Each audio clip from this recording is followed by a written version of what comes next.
왜 때문에 이렇게 눈물이 나는지 잘 모르겠지만 하나님의 은혜라고 생각이 들고요. 제가 지금 이제 계속 울었으니까 잠깐 재밌는 얘기 하나 해드리고 한 번 웃고 강의 시작할게요. 제가 지금 중고등부를 맡고 있는데 이제 올해까지 중고등부를 할 건데 제가 중학교 2학년인가 이제 지금 제가 중고등부한 지 한 4년째 되거든요. 그래서 제가 일생에 이렇게 어린 영혼들을 제자로 삼을 수 있는 마지막 시간이라고 생각을 해서 얘네들이 되게 저한테 특별해요. 그래서 하나님께서 매일매일 다른 건 모르지만 이 아이들 이름 불러 기도하는 것만큼은 쉬지 않게 하신 것 같은데 그중에 이제 이번에 고3이 딱 2명밖에 없어요. 저희가 처음으로 고3이 굉장히 작은 기수인데 그나마 둘 중에 한 명은 이제 공무원 시험을 봤기 때문에 한 명만 수능을 오늘 봐요. 저희 중고등부 중에서 고3 아이는. 그래서 이제 그 어머니 지금 여기 와 계신데 제가 되게 아끼는 아이거든요. 근데 그렇게 어제 저녁에 열심히 공부를 하더랍니다. 오늘 수능날인 거 아시죠? 정말 엄청난 기세로 어제 3년치 공부 어제 저녁에. 그래서 엄마가 말렸답니다. 이제 자야 되지 않겠니? 그랬더니 얘 되게 헬막은 아이거든요. 엄마 공부가 너무 잘 돼. 수능 전날 밤새서 수능 잘 본 아이가 나올 수도 있습니다 지금. 아멘 나왔어요. 어머니 위로되시죠? 근데 더 웃긴 게 아니라 제가 이제 공감이 간 건 이 어머니가 와서 그러시더라고요. 목사님 지금 이제 1교시 국어 끝났어요. 그러면서 하루 종일 집에서 바들바들 좀 떨고 긴장하고 걱정하고 있을 텐데 지금 여기 와 계셔서 너무 좋다고. 네, 맞아요. 오늘 좋으셨을 거예요. 잠시 잊을 수 있는 시간이 되시지 않을까. 예, 오늘 또 시험 보는 아름다운 영혼들 진짜 축복합니다. 얼마나 그들은 떨리고 지금. 네. 자, 저희가 이제 2주 남았어요. 벌써 8주가 다 이제 끝나가는데요. 다음 주 한 주 남았거든요. 그래서 오늘 이 책에서 저희가 꼭 좀 이렇게 영혼에 담고 넘어갔으면 좋겠는 부분 나누고 그리고 다음 주는 제가 총정리 겸 이제 이 모든 것을 영적으로 어떻게 우리가 가져가야 되고 사실 이게 이제 시작이거든요. 정말 이게 시작입니다. 이 8주로 끝낼 수가 없는 일이에요. 우리의 무의식에 관련된 영역은. 그래서 이제 어떻게 이 시작을 했으니 어떻게 잘 하실 수 있을지 좀 격려해드리고 영적으로도 좀 안내를 드리도록 하는 것을 제가 다음 주에 좀 정리를 해드리도록 하겠습니다. 자, 우리가 지금 제가 고른 이 책도 그렇고 결국은 지금 나를 알아가는 과정이거든요. 그러니까 이렇게 생각하시면 됩니다. 내 남편과 문제가 있고 내 아이와 문제가 있고 내가 관계 가운데 문제가 있고 내가 싫은 사람들이 생기는 그 영역 중에 우리는 다 네가 문제야로 알고 있잖아요. 그런데 제가 이제 공부하면서 충격적으로 발견한 진리는 사실은 어쩌면 네가 문제가 아닐 수 있다는 거죠. 내가 남편과 아이와 또 관계 가운데 계속 문제가 발생되는 이유는 내가 싫은 사람, 그것도 진짜로 극도로 싫은 사람이 생기는 이유는 그리고 내 마음 가운데 이건 절대로 안 돼라는 좀 강력한 이런 생각이 있는 어떤 영역들은 다 나에게 문제가 있음을 반증해 주는 겁니다. 이게 굉장히 중요해요. 그래서 우리가 예전에는 다 우리의 손가락을 펼쳐서 너 때문이야. 너만 아니었으면, 네가 없었으면 내 인생은 이렇지 않았어. 그런데 그렇지 않아요. 제가 보니까 내가 내면이 건강하고 나를 제대로 인식하고 알게 되면 그 모든 영역 가운데 그 문제가 반 이상으로 줄어들 수 있는 거겠더라고요. 그래서 나를 알아야 되는 거고 그러기 위해서는 첫 번째로 내가 나를 진짜 제대로 모른다는 것을 인정하셔야 돼요. 여기서부터 시작이 됩니다. 나에 대한 치유와 회복은 내가 나를 모르고 있다는 것을 진짜 고개를 끄덕이면서 수긍이 일단 되셔야 돼요. 나는 나를 잘 모른다. 아니야, 난 나를 알고 있어. 이건 하나님도 우리를 만지실 수 없어요. 그래서 나는 잘하고 있어. 나는 나를 알고 있어. 요 영역에 대해서는 하나님 앞에 겸손하셨으면 좋겠어요. 내가 나를 잘 모른다. 여기까지 인정을 하셨으면 좋겠고요. 그렇게 되면 이제 내가 나를 볼 수 있고 하나님이 도우시는 시작이 될 수 있습니다. 그리고 이 책이 이제 마지막에 정리를 해놓은 부분이 결국 그 얘기를 정리를 해놨더라고요. 이 책 맨 마지막 314쪽을 좀 보시면 314쪽을 좀 다 펼쳐보시면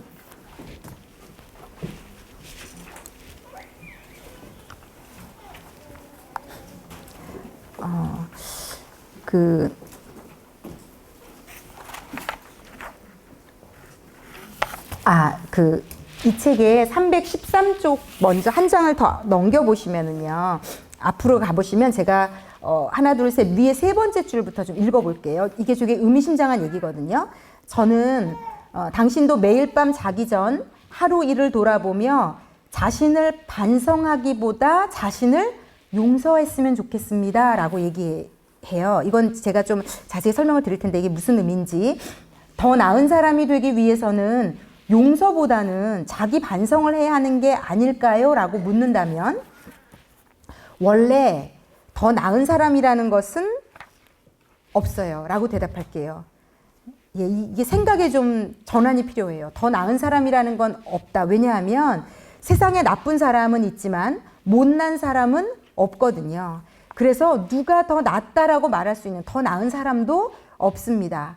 더 나은 사람이 되려고 노력하는 것은 좋은 자세지만 더 나은 사람이 되려고 스스로를 괴롭히는 것은 바람직하지 않아요. 그것 때문에 우리가 나를 미워하는 거예요. 넌 아직도 이거밖에 안 되는구나. 넌 교회를 다녀도 이렇게밖에 아직도 애한테 못하는구나. 이렇게 더 나은 사람이 기준이면 나를 괴롭히게 된다는 거예요. 일부 반성하는 것은 좋아요. 하지만 자신을 너무 다그치지 마세요. 우리는 그저 남들이 만들어 놓은 기준들 때문에 자신을 지나치게 혹독하게 대할 때가 많습니다. 우리가 진짜 그래요. 그래서 더 나은 사람이 되는 것보다 이게 중요해요. 나를 아는 사람이 되는 것이 더 필요해요. 이게 결국은 이 책 전체의 주제예요. 더 나은 사람이 되는 것보다 우리는 나를 아는 사람이 되는 것이 예수 안에서도 이건 마찬가지입니다. 더 필요해요. 왜냐하면 나를 알아야 나를 다룰 수 있기 때문입니다. 그래. 나를 알아야 나를 다룰 수 있기 때문입니다. 인생은 자신을 계속 알아가는 과정이고요. 신앙생활도 결국은 나를 계속 알아가는 과정입니다. 그래서 자신에 대해서 많이 알면 알수록 자신을 더 잘 다루게 되고 그러면 마음이 쉽게 요동치지 않고요. 그래서 나에게 실망할 일이 조금은 덜 생기게 됩니다. 이게 이 마지막에 이분이 이제 정리해서 하는 얘기입니다. 그래서 여러분들에게도 결국은 이 지점으로 갈 수 있도록 도와드리는 과정을 겪는 겁니다. 여러분들이 예수님을 믿으면서 저도 그랬던 것 같아요. 더 나은 사람이 우리가 성화라는 얘기를 듣고 예수님을 믿으면 좋아진다는 얘기를 들으니까 내가 노력해서 그 기준치에 다다라야 된다는 생각을 하는 것 같아요. 그런데 말씀드리지만 성화는 내가 할 수 없는 겁니다. 전적으로 하나님의 영역입니다. 이건 100%. 그래서 주님 안에 우리가 거하면 하나님이 하세요. 그래서 어린아이와 같은 심정이 되는 건 그 영역입니다. 애는 믿거든요. 우리 엄마만 있으면 돼. 엄마가 한다고 했어. 이런 심정으로 하나님 안에 잘 머물면 성화는 하나님이 하는 거고요. 그런데 내가 일생해야 되는 게 하나가 있어요. 그건 뭐냐면 나를 알아가는 건 예수님 안에서 일생해야 됩니다.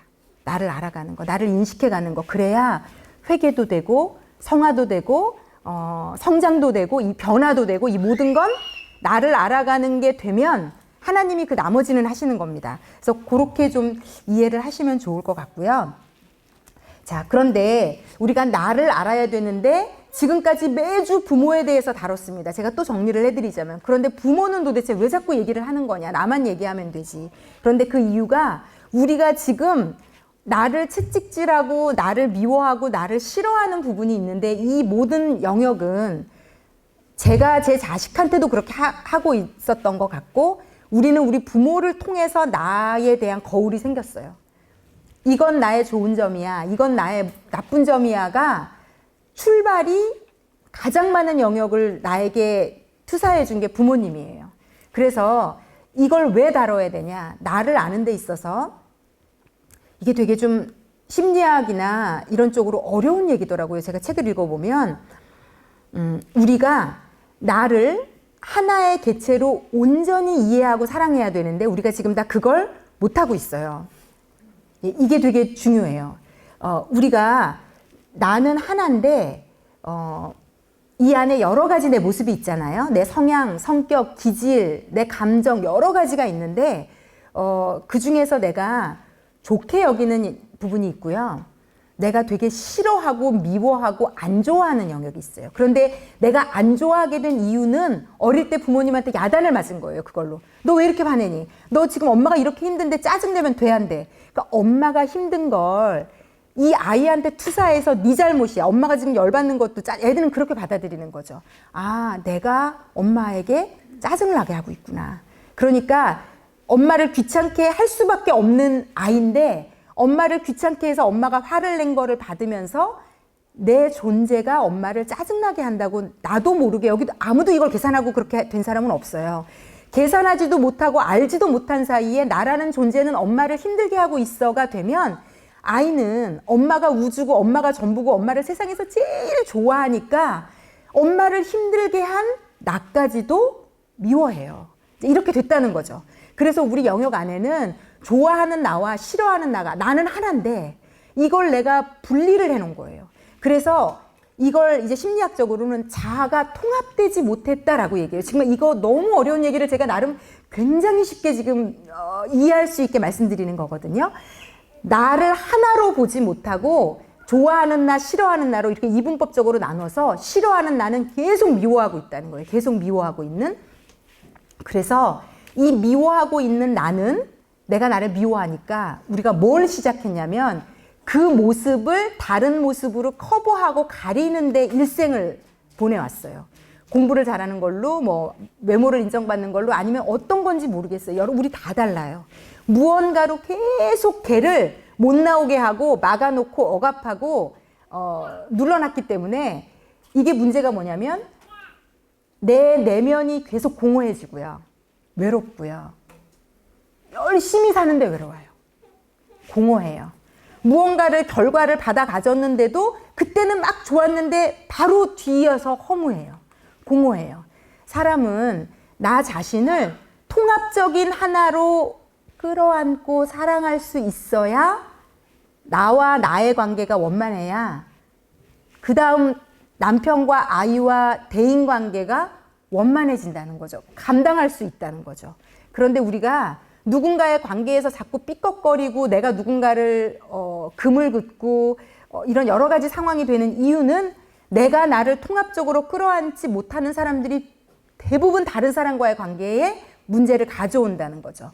그래서 이게 나를 알아야 되는 이유가 너무 중요한 건 하나님은 하나님과 사랑하는 관계가 되고 그 다음에 하나님 뭐라고 얘기하시죠? 이웃과 사랑하는 관계가 돼야 되는데 이 중간에 있는 내가 나를 인식하고 사랑하고 통합적으로 끌어안지 않으면 문제는 하나님과의 관계에도 깊이 있게 들어갈 수가 없어요.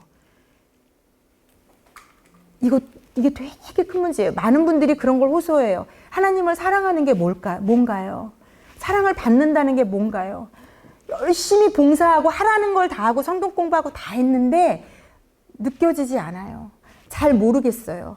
여전히 하나님은 먼 곳에 있는 분 같아요. 그냥 계시다는 걸 머리로 믿고 천국이 있다는 걸 머리로 믿고 그리고 성경에서 말하는 모든 설교나 모든 건 그러니까 율법으로 자리 잡는 거예요. 그래, 봉사도 해야 돼, 헌금도 해야 돼, 이런 일도 해야 돼. 그러면서 자기가 리스트를 만들고 열심히 해요. 그런데 어디 가서도 얘기하지 못하는 공허감은 왜 있지? 왜 내가 교회에서 이렇게 봉사하고 막 이렇게 막 눈물도 흘리고 그런 것 같은데 왜 집에 들어와 있는 나는 외롭지? 그런데 그러면 이건 어디서 해결해야 되지? 이게 하나님 안에서 예수면 다다. 하나님이 다 해주신다. 너무 많이 듣고 너무 많이 알게 됐는데 근데 그러면 이게 나는 이상한 사람인 건가? 나한테 문제가 있는 건가?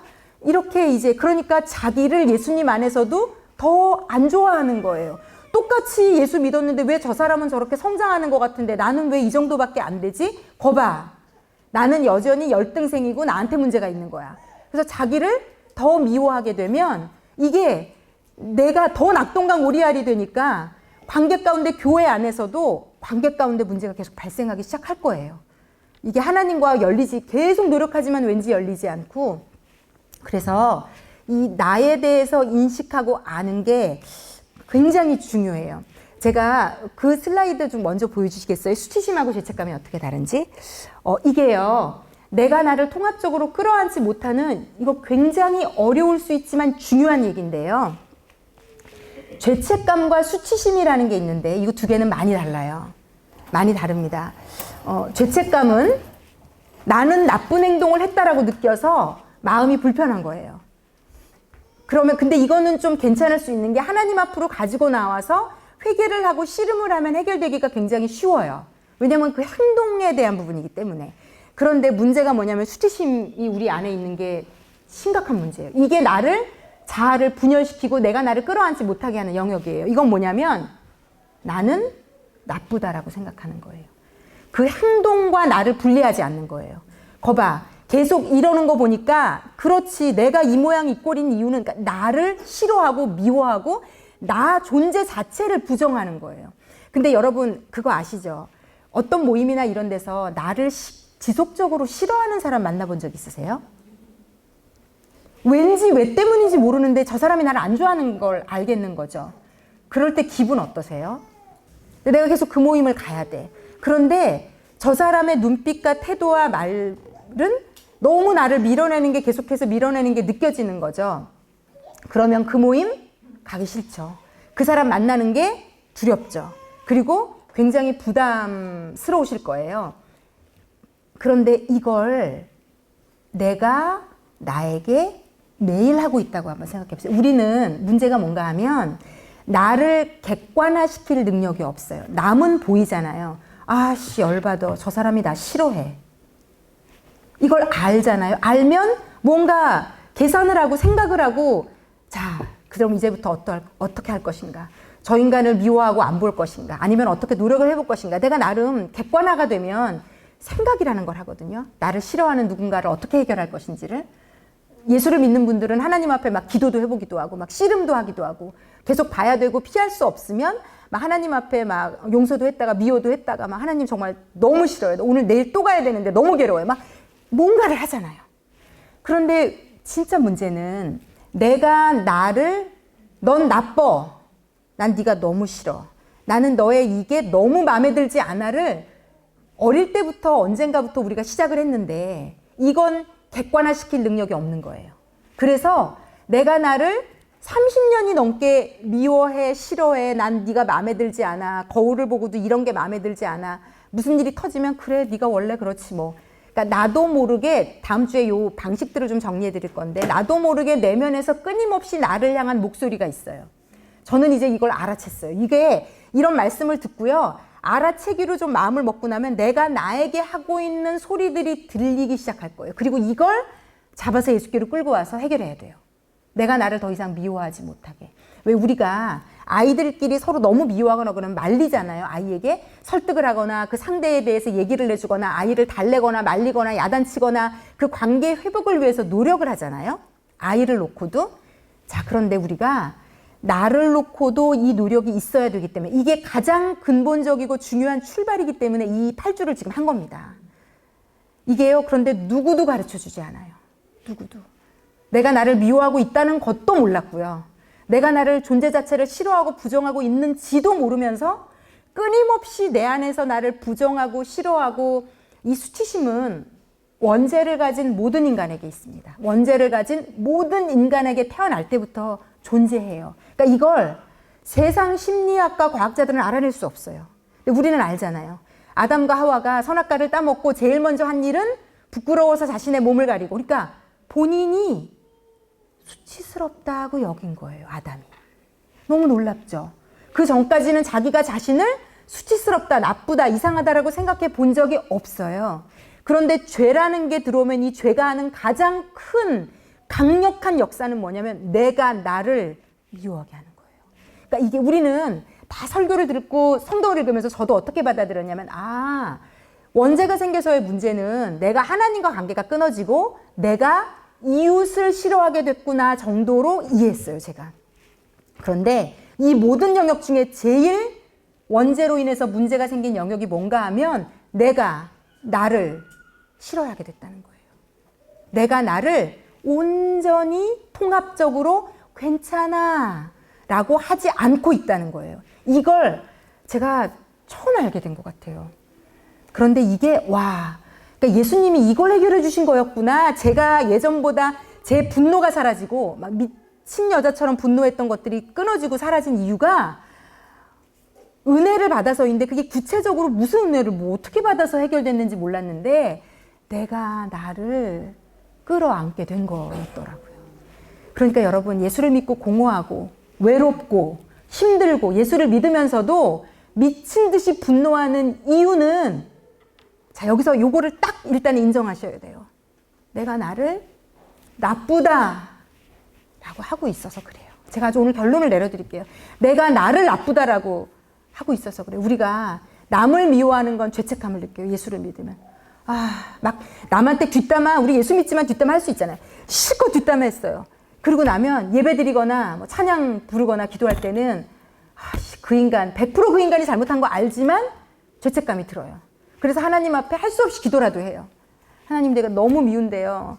이렇게 미워하는 마음을 용서해달라, 뭐 회개를 하는데 아무도 가르쳐 주지 않아서 내가 나를 그 어릴 때부터 미워하고 있는데, 내가 나를 나쁘다라고 하고 있고 미워하고 있는데 그걸 모르고 있으니까 다른 사람 미워한 거 이거는 계속 회개하는데, 내가 나를 미워한 거, 결국 이분이요, 이 오은영 박사가 마지막에 나와 화해하라는 얘기를 죽도록 해요. 그게 영적으로 풀면 지금 제가 드리는 얘기를 하고 있는 겁니다. 내가 이 수치심 때문에 생긴, 내가 나를 나쁘다, 나는 네가 싫어, 나는 네가 미워, 나는 네가 못마땅해가 우리 안에 있거든요. 근데 이걸 우리가 알아채지도 못하고 있고, 그런데 우리가 일생 그걸 하고 있었으니까 내가 외롭고 공허하고 아프고, 그리고 이걸 우리가 누구한테 상쇄받기를 기대했냐면, 첫 번째는 부모였고, 그런데 부모에게는 저는 전혀 공급받지 못했거든요. 그러니까 두 번째, 누구한테 공급받고 싶을까요? 눈에 보이는 나를 좋아한다는 그 남자에게서 받고 싶은 거예요. 그런데 그 남자도 자기를 싫어하는 수치심 가운데 나를 만났거든요. 그리고 제가 이런 책들을 읽으면서 제일 충격적으로 받은 게 뭐냐면요, 여러분. 우리가 자녀를 건강하게, 영적으로 내면이 건강한 아이로 키워야 되고, 그러기 위해서는 엄마가 나를 사랑하는 사람이면 돼요, 여러분. 우리의 양육은 다 다를 수 있어요. 그런데 뭐만 되면은 제가 볼 때 걱정 안 해도 되냐면요, 내가 나를 괜찮게 생각할 수 있게 되면 그냥 괜찮으신 것 같아요. 왜냐면 요즘은 좋은 것들 너무 많기 때문에 이 정도 관심이 있으신 어머니들이라면 내가 나를 온전히 통합적으로 한 존재로 사랑하고 끌어안을 수 있게만 되시면 다 해결될 수 있어요. 그런데 우리가 그렇지 못하고 있기 때문에 이 수치심, 내가 나쁘다는 게 많고, 이것도 이제 많은 사람이 있고 적은 사람이 있겠죠? 그런데 이게 많은 사람일수록요, 딱 자기 같은 사람에게 끌린대요. 이게 심리학적으로. 그래서 제가 생각해 보면요, 이게 너무 소름 끼치게 맞는 게요, 저는요, 되게 반듯하고 괜찮아 보이는 남자들보다요, 무언가 외로워 보이고 뭔가 문제가 있어 보이는 남자들한테 끌렸거든요, 생각해 보니까. 근데 그게 그렇대요. 왜냐면 내가 나를 싫어하거나 상처가 많은 사람은요, 누군가가 상처가 있는 게 직감적으로 보이는 거죠. 왜냐면 나도 그러니까. 나는 객관화시켜서 못 보잖아요. 그런데 남은 불쌍하고 안쓰러운 거예요. 왜냐면 내가 안쓰럽고 불쌍한 게 있는 거죠. 그러니까 그 사람의 그 모습이 되게 내가 막 잘해주고 싶고 끌어안고 싶은 욕구가 있는데, 문제가 뭐냐면 우리는 하나님이 아니잖아요. 예수님이 아니잖아요. 그래서 막 끌렸어요. 그래서 그 모습을, 그리고 내가 좀 잘해주고 위로해주니까 또 그 남자도 좋아하잖아요. 되게 막 그도 위로받아 하고 막 기뻐하고, 그러니까 거기에 막 보람, 존재감, 상쇄받는 느낌, 이게 막 있었단 말이죠. 그러니까 내가 나는 못 끌어왔는데 그 모습을 가진 사람을 끌어안고 그가 좋아하는 걸 보는 게 나에게 너무 대리만족과 기쁨이 됐던 거예요, 그 연애가. 그러면서 또 그 사람도 그러니까 그게 만져지니까 얼마나 나를 좋아하고 잘했겠어요. 그래서 이제 문제는 결혼이라는 걸 했는데, 이 영역이 이제 부딪히죠. 왜냐면 우린 예수님이 아니니까 이걸 계속 유지할 능력이 없잖아요. 그러니까 결국은 그의 수치심과 내 수치심이 만나서 문제가 드러나는 순간 너무 힘든 거예요. 너무 싫은 거예요. 그러면서 우리가 누구를 부러워하는가? 그래, 그때 그 평범했던 그 사람, 그런 사람을 만났어야 되는데. 근데 여러분, 우리는 우리의 내면이 고쳐지지 않잖아요. 그러면 우리가 다시 그때로 돌아가도 우리는 또 그 모습을 가진 남자에게 끌릴 겁니다. 이게 무서운 지점이에요. 그래서 우리가 애들을요, 많은 돈을 가지고 좋은 교육기관에 보내는 게 이 아이가 건강하게 잘 크지 않아요. 이건 진짜 제가 요즘 이번 학기 공부하면서 아주 확정적으로 하나님이 아니라 이 세상의 학문을 통해서도 정리가 됐어요. 아, 내가 나를 사랑하지 않고 그래서 내 수치심 가운데 누군가를 선택한다면 이 악순환은 내 자녀도 그냥 대물림이에요. 이 아이도 무언가 우리에게서 우리가 아이를 100% 만족스럽게 못 키웠을 거거든요. 우리도 죄인이지라. 그러면 이 아이는요, 누군가 수치심을 가진 사람에게 끌릴 거고요. 그리고 그 사람들이 이 책에도 나와 있어요. 그 사람이 아닌 것 같아. 헤어지려고 해도 못 헤어질 가능성이 커요. 왜냐하면 상대가 맛을 봤잖아요. 이 여자가 내 수치심을 끌어안아주네? 절대로 놓치고 싶지 않아 하거든요. 그래서 막 울면서 매달리고 난리를 치고 매달리면 이 사람은 아닌 걸 알아도 더 나가지 못해요. 네, 이게 이 얘기만 해도 제가 오늘 1시간 할 수 있을 것 같아요. 그래서 이거는 제가 모르겠어요. 기도하고 다음 어머니 학교 때 좀 자녀에 대한 어떤 좋은 책을 가지고 이런 영역들을 좀 구체적으로 좀 한번은 이렇게 좀 얘기하고 싶은 생각이 좀 들어요. 그래서 어쨌든 그래서 우리 아이들도 엄마의 부모의 내면이 건강하고 그걸 계속 주 안에서 공급해주고 우리 아이의 내면에 뭐가 문제가 있는지 우리가 발견해내주지 못하면 제가 볼 때 이 아이도 결국은 지와 똑같은 상처를 가진 누군가를 끌고 와서 우리의 마음을 힘들게 할 수 있어요. 우리가 보기에 제가 조금 그렇게 막 이럴 것 같은데 근데 이 아이는 너무 좋은 거예요. 본인의 그 수치심이 상쇄받는 것 같으니까. 그래서 이게 이런 악순환의 고리를 가지고 있다는 걸 인식하시면 좋을 것 같아요. 자, 그런데 이게 여러분, 우리가 그렇게, 그래서 저한테 제가 가장 많이 받은 상담 케이스 중에 이런 패턴이 많아요. 되게 재밌는 패턴인데 이렇게 말하더라고요. 지금 결혼이 한 10년 차, 요 언저리에 된 분들 중에 저한테 상담하시는 분들 중에 목사님, 저는 모태신앙이고 대부분의 패턴이 놀라울 정도로 비슷해요. 모태신앙인데 그냥 대충 신앙생활을 어느 정도 선에서 그냥 대충 하셨던 것 같고요. 그리고 결혼을 할 때 기도하지 않고 그냥 골랐다 그러더라고요. 이 패턴이 생각보다 많아요. 그러면서 뭐라고 얘기하시냐면 그냥 끌리는 누군가를 만났고 너무 그 사람이 잘해주는 게 좋았고, 그러니까 하나님께 공급받아야 될 것을 우리가 믿음의 영역에서 하나님과 소통이 뚫리지 않은 상태니까 사람이 나를 위로해주는 기대치가 높아져 있었고, 그런데 이 사람은 아직 수치심이 가득하니까 수치심이 가득한 남자가 자기를 보고 똑같은 사람끼리 끌리거든요. 그러니까 그 남자가 덥석 나의 연약함을 보고 끌려서 잘해주니까 완전히 시너지가 둘이 상승을 해서 하나님이고 뭐고 이 사람이면 돼 라는 마음이 들어서 결혼을 결심하고 했던 거죠. 그런데 한 5, 6년 지나면서부터 이게 뭐가 잘못됐다는 걸 느끼기 시작했고 관계 가운데 문제가 계속 생기니까요.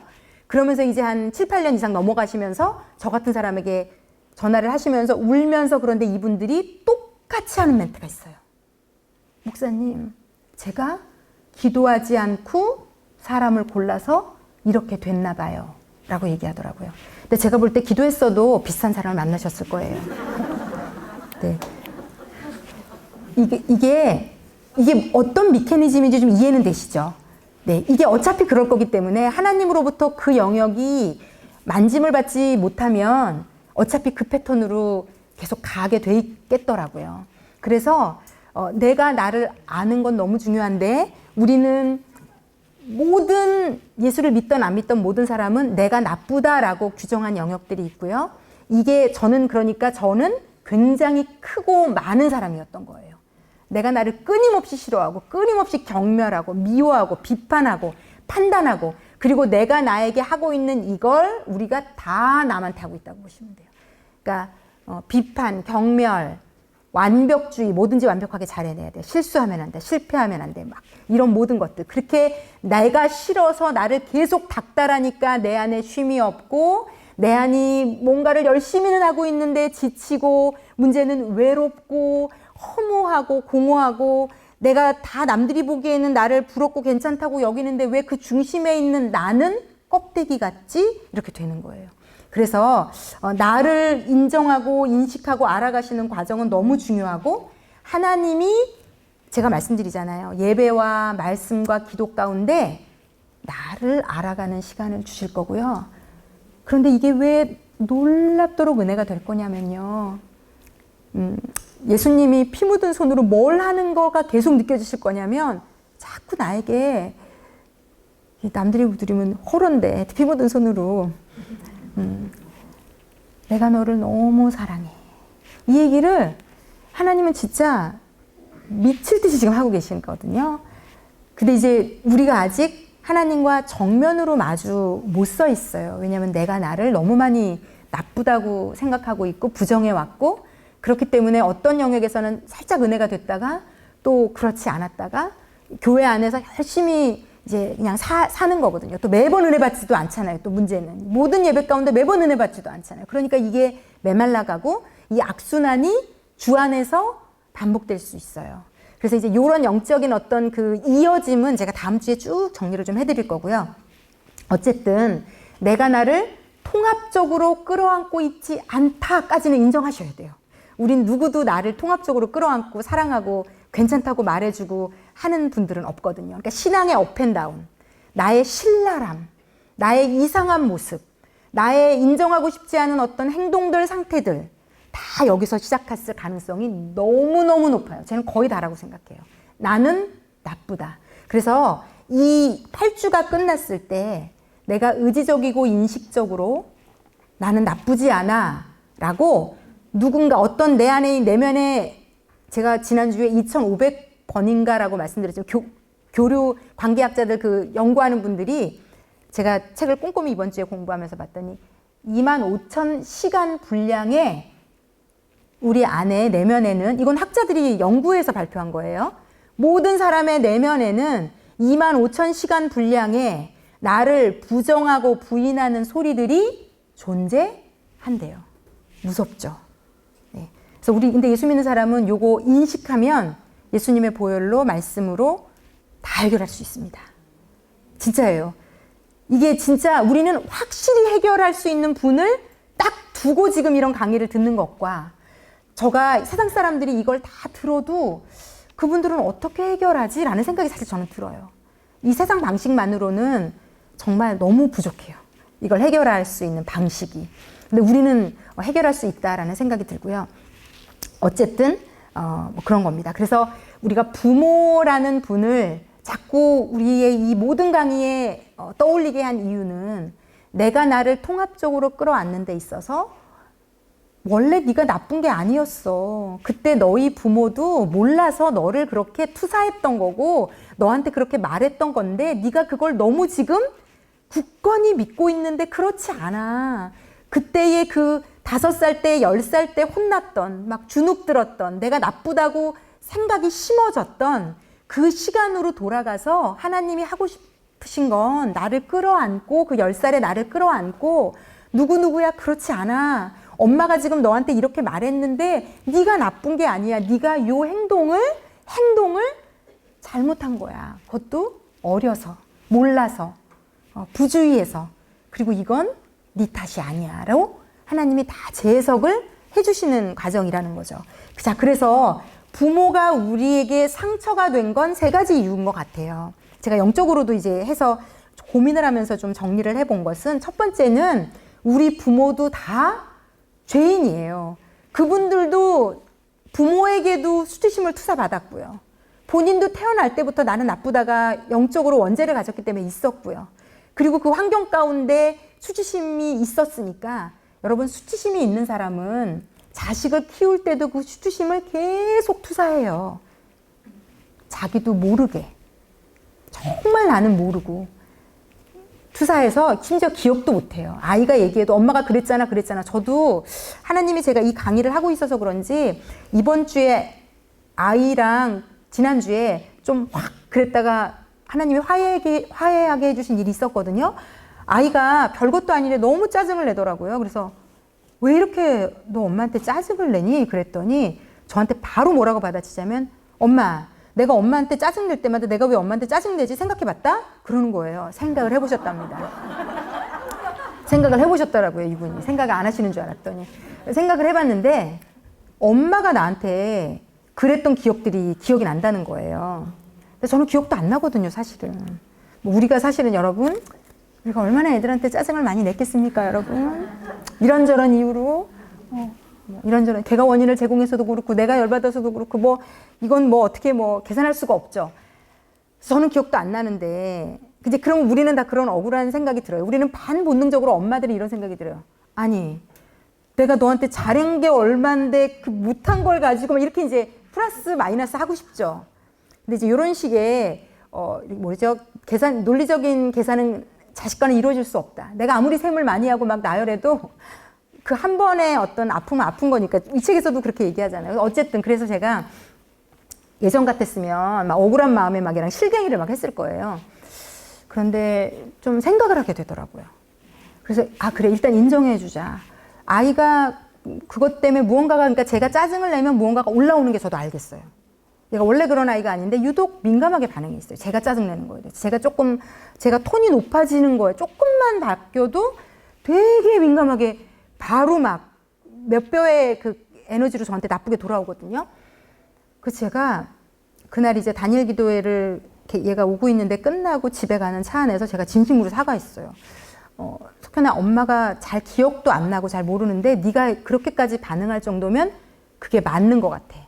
그래서 엄마가 너에게 어떤 짜증냈던 거, 신경질 냈던 거, 제가 아마 저희 남편의 상황을 겪어내면서 저도 인간인지라 힘들고 어려운 상황 가운데 아마 약자인 우리 아이에게 나도 모르게 이런 것들이 흘러갔을 것 같아요. 제가 저를 객관화해서 다 기억할 수가 없기 때문에 유추가 되더라고요. 그래서 그 시간에 엄마가 너에게 이렇게 상처를 줬을 수 있다는 생각이 들었다. 그래서 엄마가 어쨌든 모르고 그랬고, 뭐 하여튼 그래서 그랬으니 진심으로 이제 사과를 하면서, 얘기를 했더니 아이가 받아들이더라고요. 제 사과를. 그러니까 제가 느껴졌어요. 제 그 말이 이 아이에게 무언가를 움직이는구나.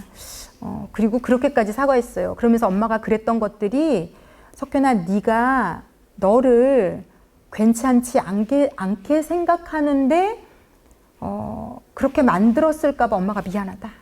너는 너무 괜찮은 아이인데 엄마의 짜증이나 어떤 그런 말들 엄마 다 기억나지 않지만 그런 것들이 너가 너를 바라보는 눈을 내가 나빠라고 만들었을까 봐 엄마가 미안하다. 근데 그렇지 않아.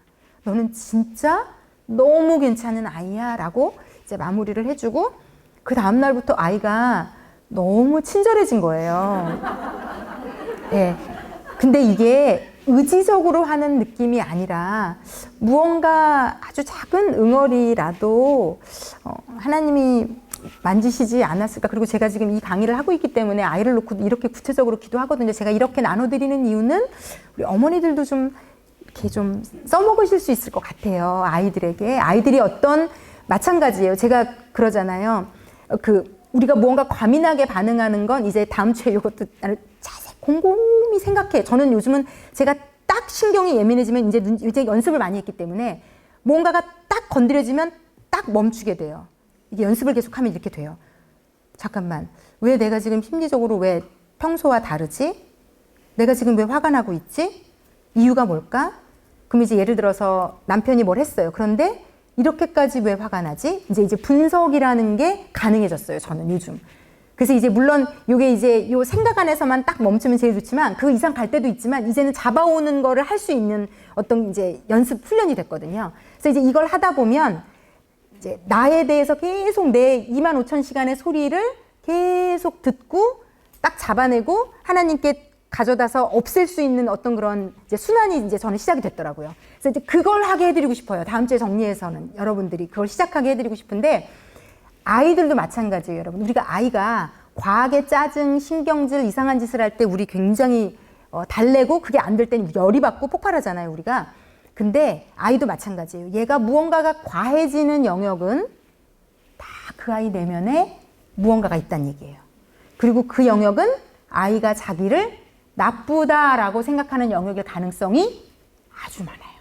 그래서 이제 지난주에 제가 했던 것처럼 기도하시면서 그걸 잘 사과하시면서 그 다음 단계까지 해주셔야 될 것은 네가 나쁜 게 아니야로 마무리를 해주시면 정말 좋을 것 같아요. 이게 엄마가 아까 너한테 이래서 너 힘들었지. 그러니까 그 상황을 잘 설명해 주시고 그런데 누구누구야 이렇다고 해서 네가 나쁜 사람인 건 아니야. 요 한계가 문제가 있었던 것 뿐이야 라고 하고 아이를 안아주시면서 좀 정리를 해주시는 게 필요할 것 같아요. 무슨 얘기인지는 좀 이해가 되시죠? 그래서 우리와 같이 내가 나쁘다를 우리는 지금 30년, 40년, 50년 그 이상 가게 내버려 두시면 안 되고 지금 그 아이의 연령에서 자기를 나쁘다고 생각하지 않게 차단을 시켜주시는 걸 엄마가 부모가 할 수 있으면 너무 좋을 수 있다는 거죠. 그래서 그거를 그래서 어쨌든 우리 부모도 죄인이어서 그랬고 우리 부모도 그들의 부모로부터 그렇게 받았기 때문에 나한테 그럴 수밖에 없었다. 이렇게 객관화를 부모를 좀 시키면 부모에 대한 것도 떠나보내기가 좀 쉬우세요. 여기 이 책에서 제가 그랬잖아요. 인간의 방법으로는 부모랑 거리를 둬라. 부모랑 연락을 줄여라. 당분간 만나지 마라. 이거밖에는 해줄 수 있는 게 없어요. 왜냐면 네가 너무 힘들다며. 그러면 너를 보호해. 너를 보호하기 위해서는 부모라도 줄여. 만나지 마. 그럼 당분간 끊어. 이게 세상적으로 해줄 수 있는 최고의 조언이에요. 그런데 우리는 한 단계 더 나아갈 수 있어요. 내가 죄인인 걸 알고 이 세상의 모든 사람이 죄인인 걸 알고 우리 부모도 죄인인 걸 알고 우리 부모도 희생양이었던 걸 알고 우리 부모를 객관화시키고 이해하고 받아들일 수 있으면 이제 나도 우리 부모와의 관계에서 받은 상처로 해서 풀려날 수 있거든요. 그래서 그게 궁극적인 치유입니다. 사실은 세상은 못하는. 자, 그런데 세 번째, 우리 부모가 또 우리에게 그렇게 한 이유가 첫 번째가 죄인이고 두 번째는 본인들도 이 부모로부터 상처를 받았기 때문이고 세 번째는 이게 이 책에서 언급을 했던데요. 잘 키우고 싶은 마음이 커서 그 키우고 싶은 마음이 욕심이 되면 자식에게는 다 상처로 남습니다. 자, 그래서 이건 우리에게도 좀 중요해요. 저에게 제가 상처 많이 받으면서 크면서 내 자식은 잘 키우고 싶다라는 과한 결심이 우리 안에서 문제가 됐더라고요. 그래서 여러분, 제가 오늘 해결해 드리고 싶은 건 잘 키우고 싶다라는 마음이 죽어야 되더라고요. 예수님 안에서. 이거 되게 중요해요, 여러분. 이거 되게 중요합니다. 자, 이거 247쪽을 한번 좀 펴보시겠어요?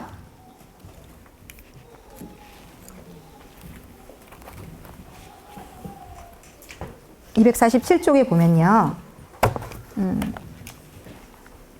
아이고, 제가 마음이 너무 아픕니다. 멀리서 1시간도 넘게 운전해가지고 아기 데리고 왔는데 오늘따라 우리 아기가 하여튼 이 시간을 또 지나게 하시는 하나님의 또 인도하심이 있을 겁니다.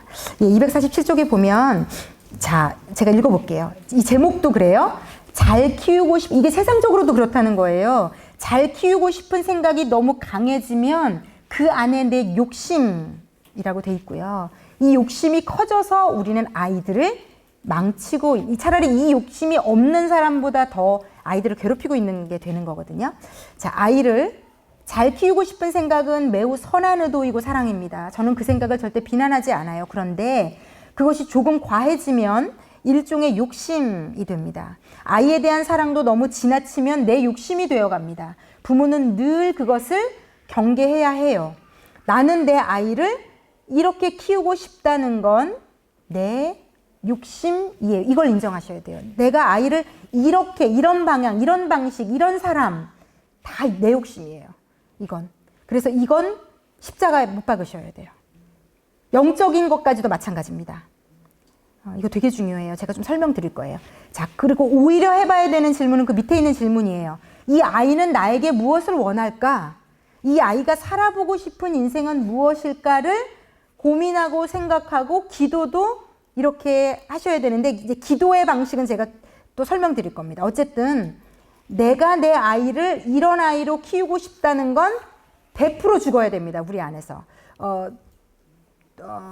뒤쪽으로 넘어가 보시면은요. 251쪽. 네, 251쪽을 보시면요.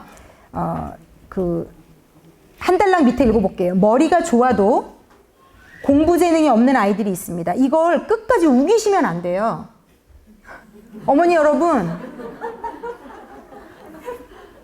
아씨 머리가 좋은데 조금만 더 하면 될 것 같은데 이 선생 저 선생 이가에 저가에 여기 이분이 오은영 박사도 그렇게 하지 말라고 제발 좀 아이를 무슨 실험 쥐도 아닌데 이 학원 저 학원으로 돌려가면 여기는 맞을까 저기는 맞을까 아닌 건 아니라고 인정해야 되는데 인정하고 싶지 않잖아요. 머리가 좋다고 다 공부를 잘하는 게 아닌데 얘가 대학생 될 때까지 인정을 안 하시더라고요. 얘는 조금만 뭔가 이게 되면 얘는 될 것 같은데 근데 저는 제가 그랬잖아요 여러분. 저에게는 우픈 하나님의 음성이었는데 제가 저희 남편 뇌졸중 걸려서 쓰러지고 나서 저희 시어머니가 분가를 시키시고 아이가 5학년 때 이 동네로 이사를 왔거든요. 송파에 평생 살다가 우리 아이가 이 동네로 이사를 오고 났는데 하나님이 저에게 진짜 너무 이사 와서 기도할 것도 많고 응답받을 것도 많은데 석현이를 학원을 보내지 마라. 너무 놀래가지고요 제가 잘못 들었는 줄 알았고 잘못 들었고 싶었어요. 솔직한 제 심정은 잘못 듣고 싶었어요. 잘못 들은 거가 되고 싶었어요. 그래서 제가 막 제 동생에게 기도 부탁하고 보통은 이제 하나님이 주셨다는 마음이 들면 바로 실행하는 성격인데 이건 인정하고 싶지 않으니까 기도도 오래 하고 막 확답을 받으려고 막 여기저기 기도 부탁하고 이랬거든요. 근데 모든 사인이 일치했어요. 그런데 마지막에 하나님이 저한테 주신 게 뭐냐면 제가 하도 물어보니까 아이한테 물어보고 결정하라는 거예요. 근데 저는 답을 알고 있거든요. 그분에게 물어보면. 생각해보세요. 우리 아이는 공부도 싫어하고 수학이 싫어서 수학여행도 안 가려고 그랬던 애인데 참 10년이 지나서 들어도 웃기네요 이거. 수학이 싫어서 수학여행도 안 가려고 하셨던 분인데 제가 5학년에 이사 와가지고 너 학원 갈래 안 갈래? 이거 지금 물어보나 마나한 질문이거든요. 그래서 하나님이 그렇게 저한테 마지막에 얘기하시길래 진짜 제가 웃었어요. 정말 너무 기가 막혀서. 그래서 아이에게 물어봤죠. 뭐 이제 순서대로 다 물어봤어요. 뭐 영어학원, 뭐 논술학원, 뭐 이제 다 까이기 시작하는 거예요. 아니 안 갈래. 아니 안 갈래. 그래서 이제 한낱 희망을 가지고 뭐 피아노 학원, 뭐 들이댈 수 있는 건 다 들이댔는데 태권도 학원까지 다 잘랐어요. 모든 학원을 다니시고 싶지 않다고. 그래서 알겠습니다. 제가 하나님께 순종하는 마음으로. 근데 이게 저는 그때 와 하나님이 이 아이 살리셨구나. 제가 이런 공부하면서 알게 됐어요. 얘는 여러분 아시는 분은 아시다시피 얘는 공부는 어차피 아닌 애였거든요. 그래서 저희 남편과 저희 때는 공부가 전부이게 그냥 주입식으로 교육받고 살아서 저 영원 안 해도 공부 밖에는 없었거든요. 그리고 저와 저희 남편이 공부를 뭐 유달리 놨던 사람은 아닌지라 더 유독 또 저희 시댁 쪽은 막 시아버지 굉장히 똑똑하지만 유독 얘에게 너에게는 그런 DNA가 있다. 너에게는 똑똑함의 DNA가 있어. 막 이런 이제 그 믿음을 가지고 아이를 엄청 괴롭혔을 건데 제가 일찍 5학년 때 하나님의 음성을 들려주셔서 이 아이를 자유케 하심으로 이분은 그때부터 자유해지셨거든요. 공부에 대해서. 그래서 자 머리가 좋아도 공부 재능이 없는 아이들이 있습니다. 그게 내 아이면 이게 아멘 하시면 돼요.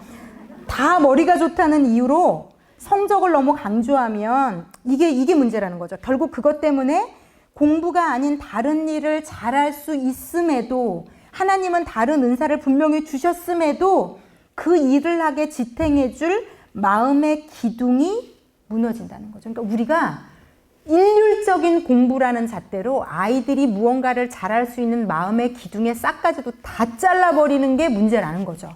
공부를 가지고 애를 그래서 공부는 열심히 가르쳐야 하지만 해야 하는 정도를 넘어서면 그것이 아이가 정말 원하는 것인지 나의 욕심인 아닌지 한번 잘 생각해 봐야 된다고 돼 있는데 우리는 생각해 보면 안 되고 기도해 봐야 됩니다. 자, 그래서 아이를 존중한다는 것은 뭘까요? 이 아이의 인생을 이건 진짜 하나님이 하시는 말씀과 동일해요. 이 아이의 인생을 내가 좌지우지할 수 없다는 것을 인정하는 겁니다. 그런데 어떤 어머니들은 이게 너무 힘들 겁니다. 그런데 다시 한번 강조합니다. 아이의 인생은 내게 아니고요. 하나님의 주권 아래 있는 거고요. 내가 좌지우지하면 절대 안 됩니다. 내가 좌지우지하면 하나님은 일하실 수 없습니다. 이 아이와 내 생각이 다를 수밖에 없다는 것을 그냥 받아들이고 인정하셔야 됩니다. 내가 생각하는 행복의 기준이 내 아이가 생각하는 행복의 기준과 다를 수 있다는 것을 편안하게 받아들이는 것입니다. 이거 너무 중요해요. 제가 정말 이 5줄은 물감 안에다 그냥 담궈서 제 책이 장난이 아니거든요. 책이 다른 사람은 못 봐요. 하도 색칠을 너무 하고 막 별표 칠해놓고 막 연필로 낙서해놓고 막 팔지도 못하고 누구도 못 주는 저밖에 못 보는 책이에요. 제가 보는 책들은. 좀 미안하긴 해요. 제가 책이 너무 많아서 팔고 싶은데 예스24시에 거절당했어요. 이런 책은 안 받는다고 그래서 아무것도 팔 수가 없어요. 한 책도 팔 수가 없는데 어쨌든 나의 행복의 기준과 아이의 행복의 기준은 다를 수 있어요. 내가 이렇게 하면 행복할 거야 라고 세운 기준으로 내 아이를 그렇게 키우려고 애쓰는 것 자체가 우리의 문제고요. 하나님은 알고 계시거든요. 얘는 뭘 하면 행복한지. 그냥 예수님 안에서 두시면 돼요. 알아서 찾아갈 거예요. 뒤에서 기도해주고 아이랑 의논하고 대화하고 존중해주고 이런 가정이 너무 필요하다는 것.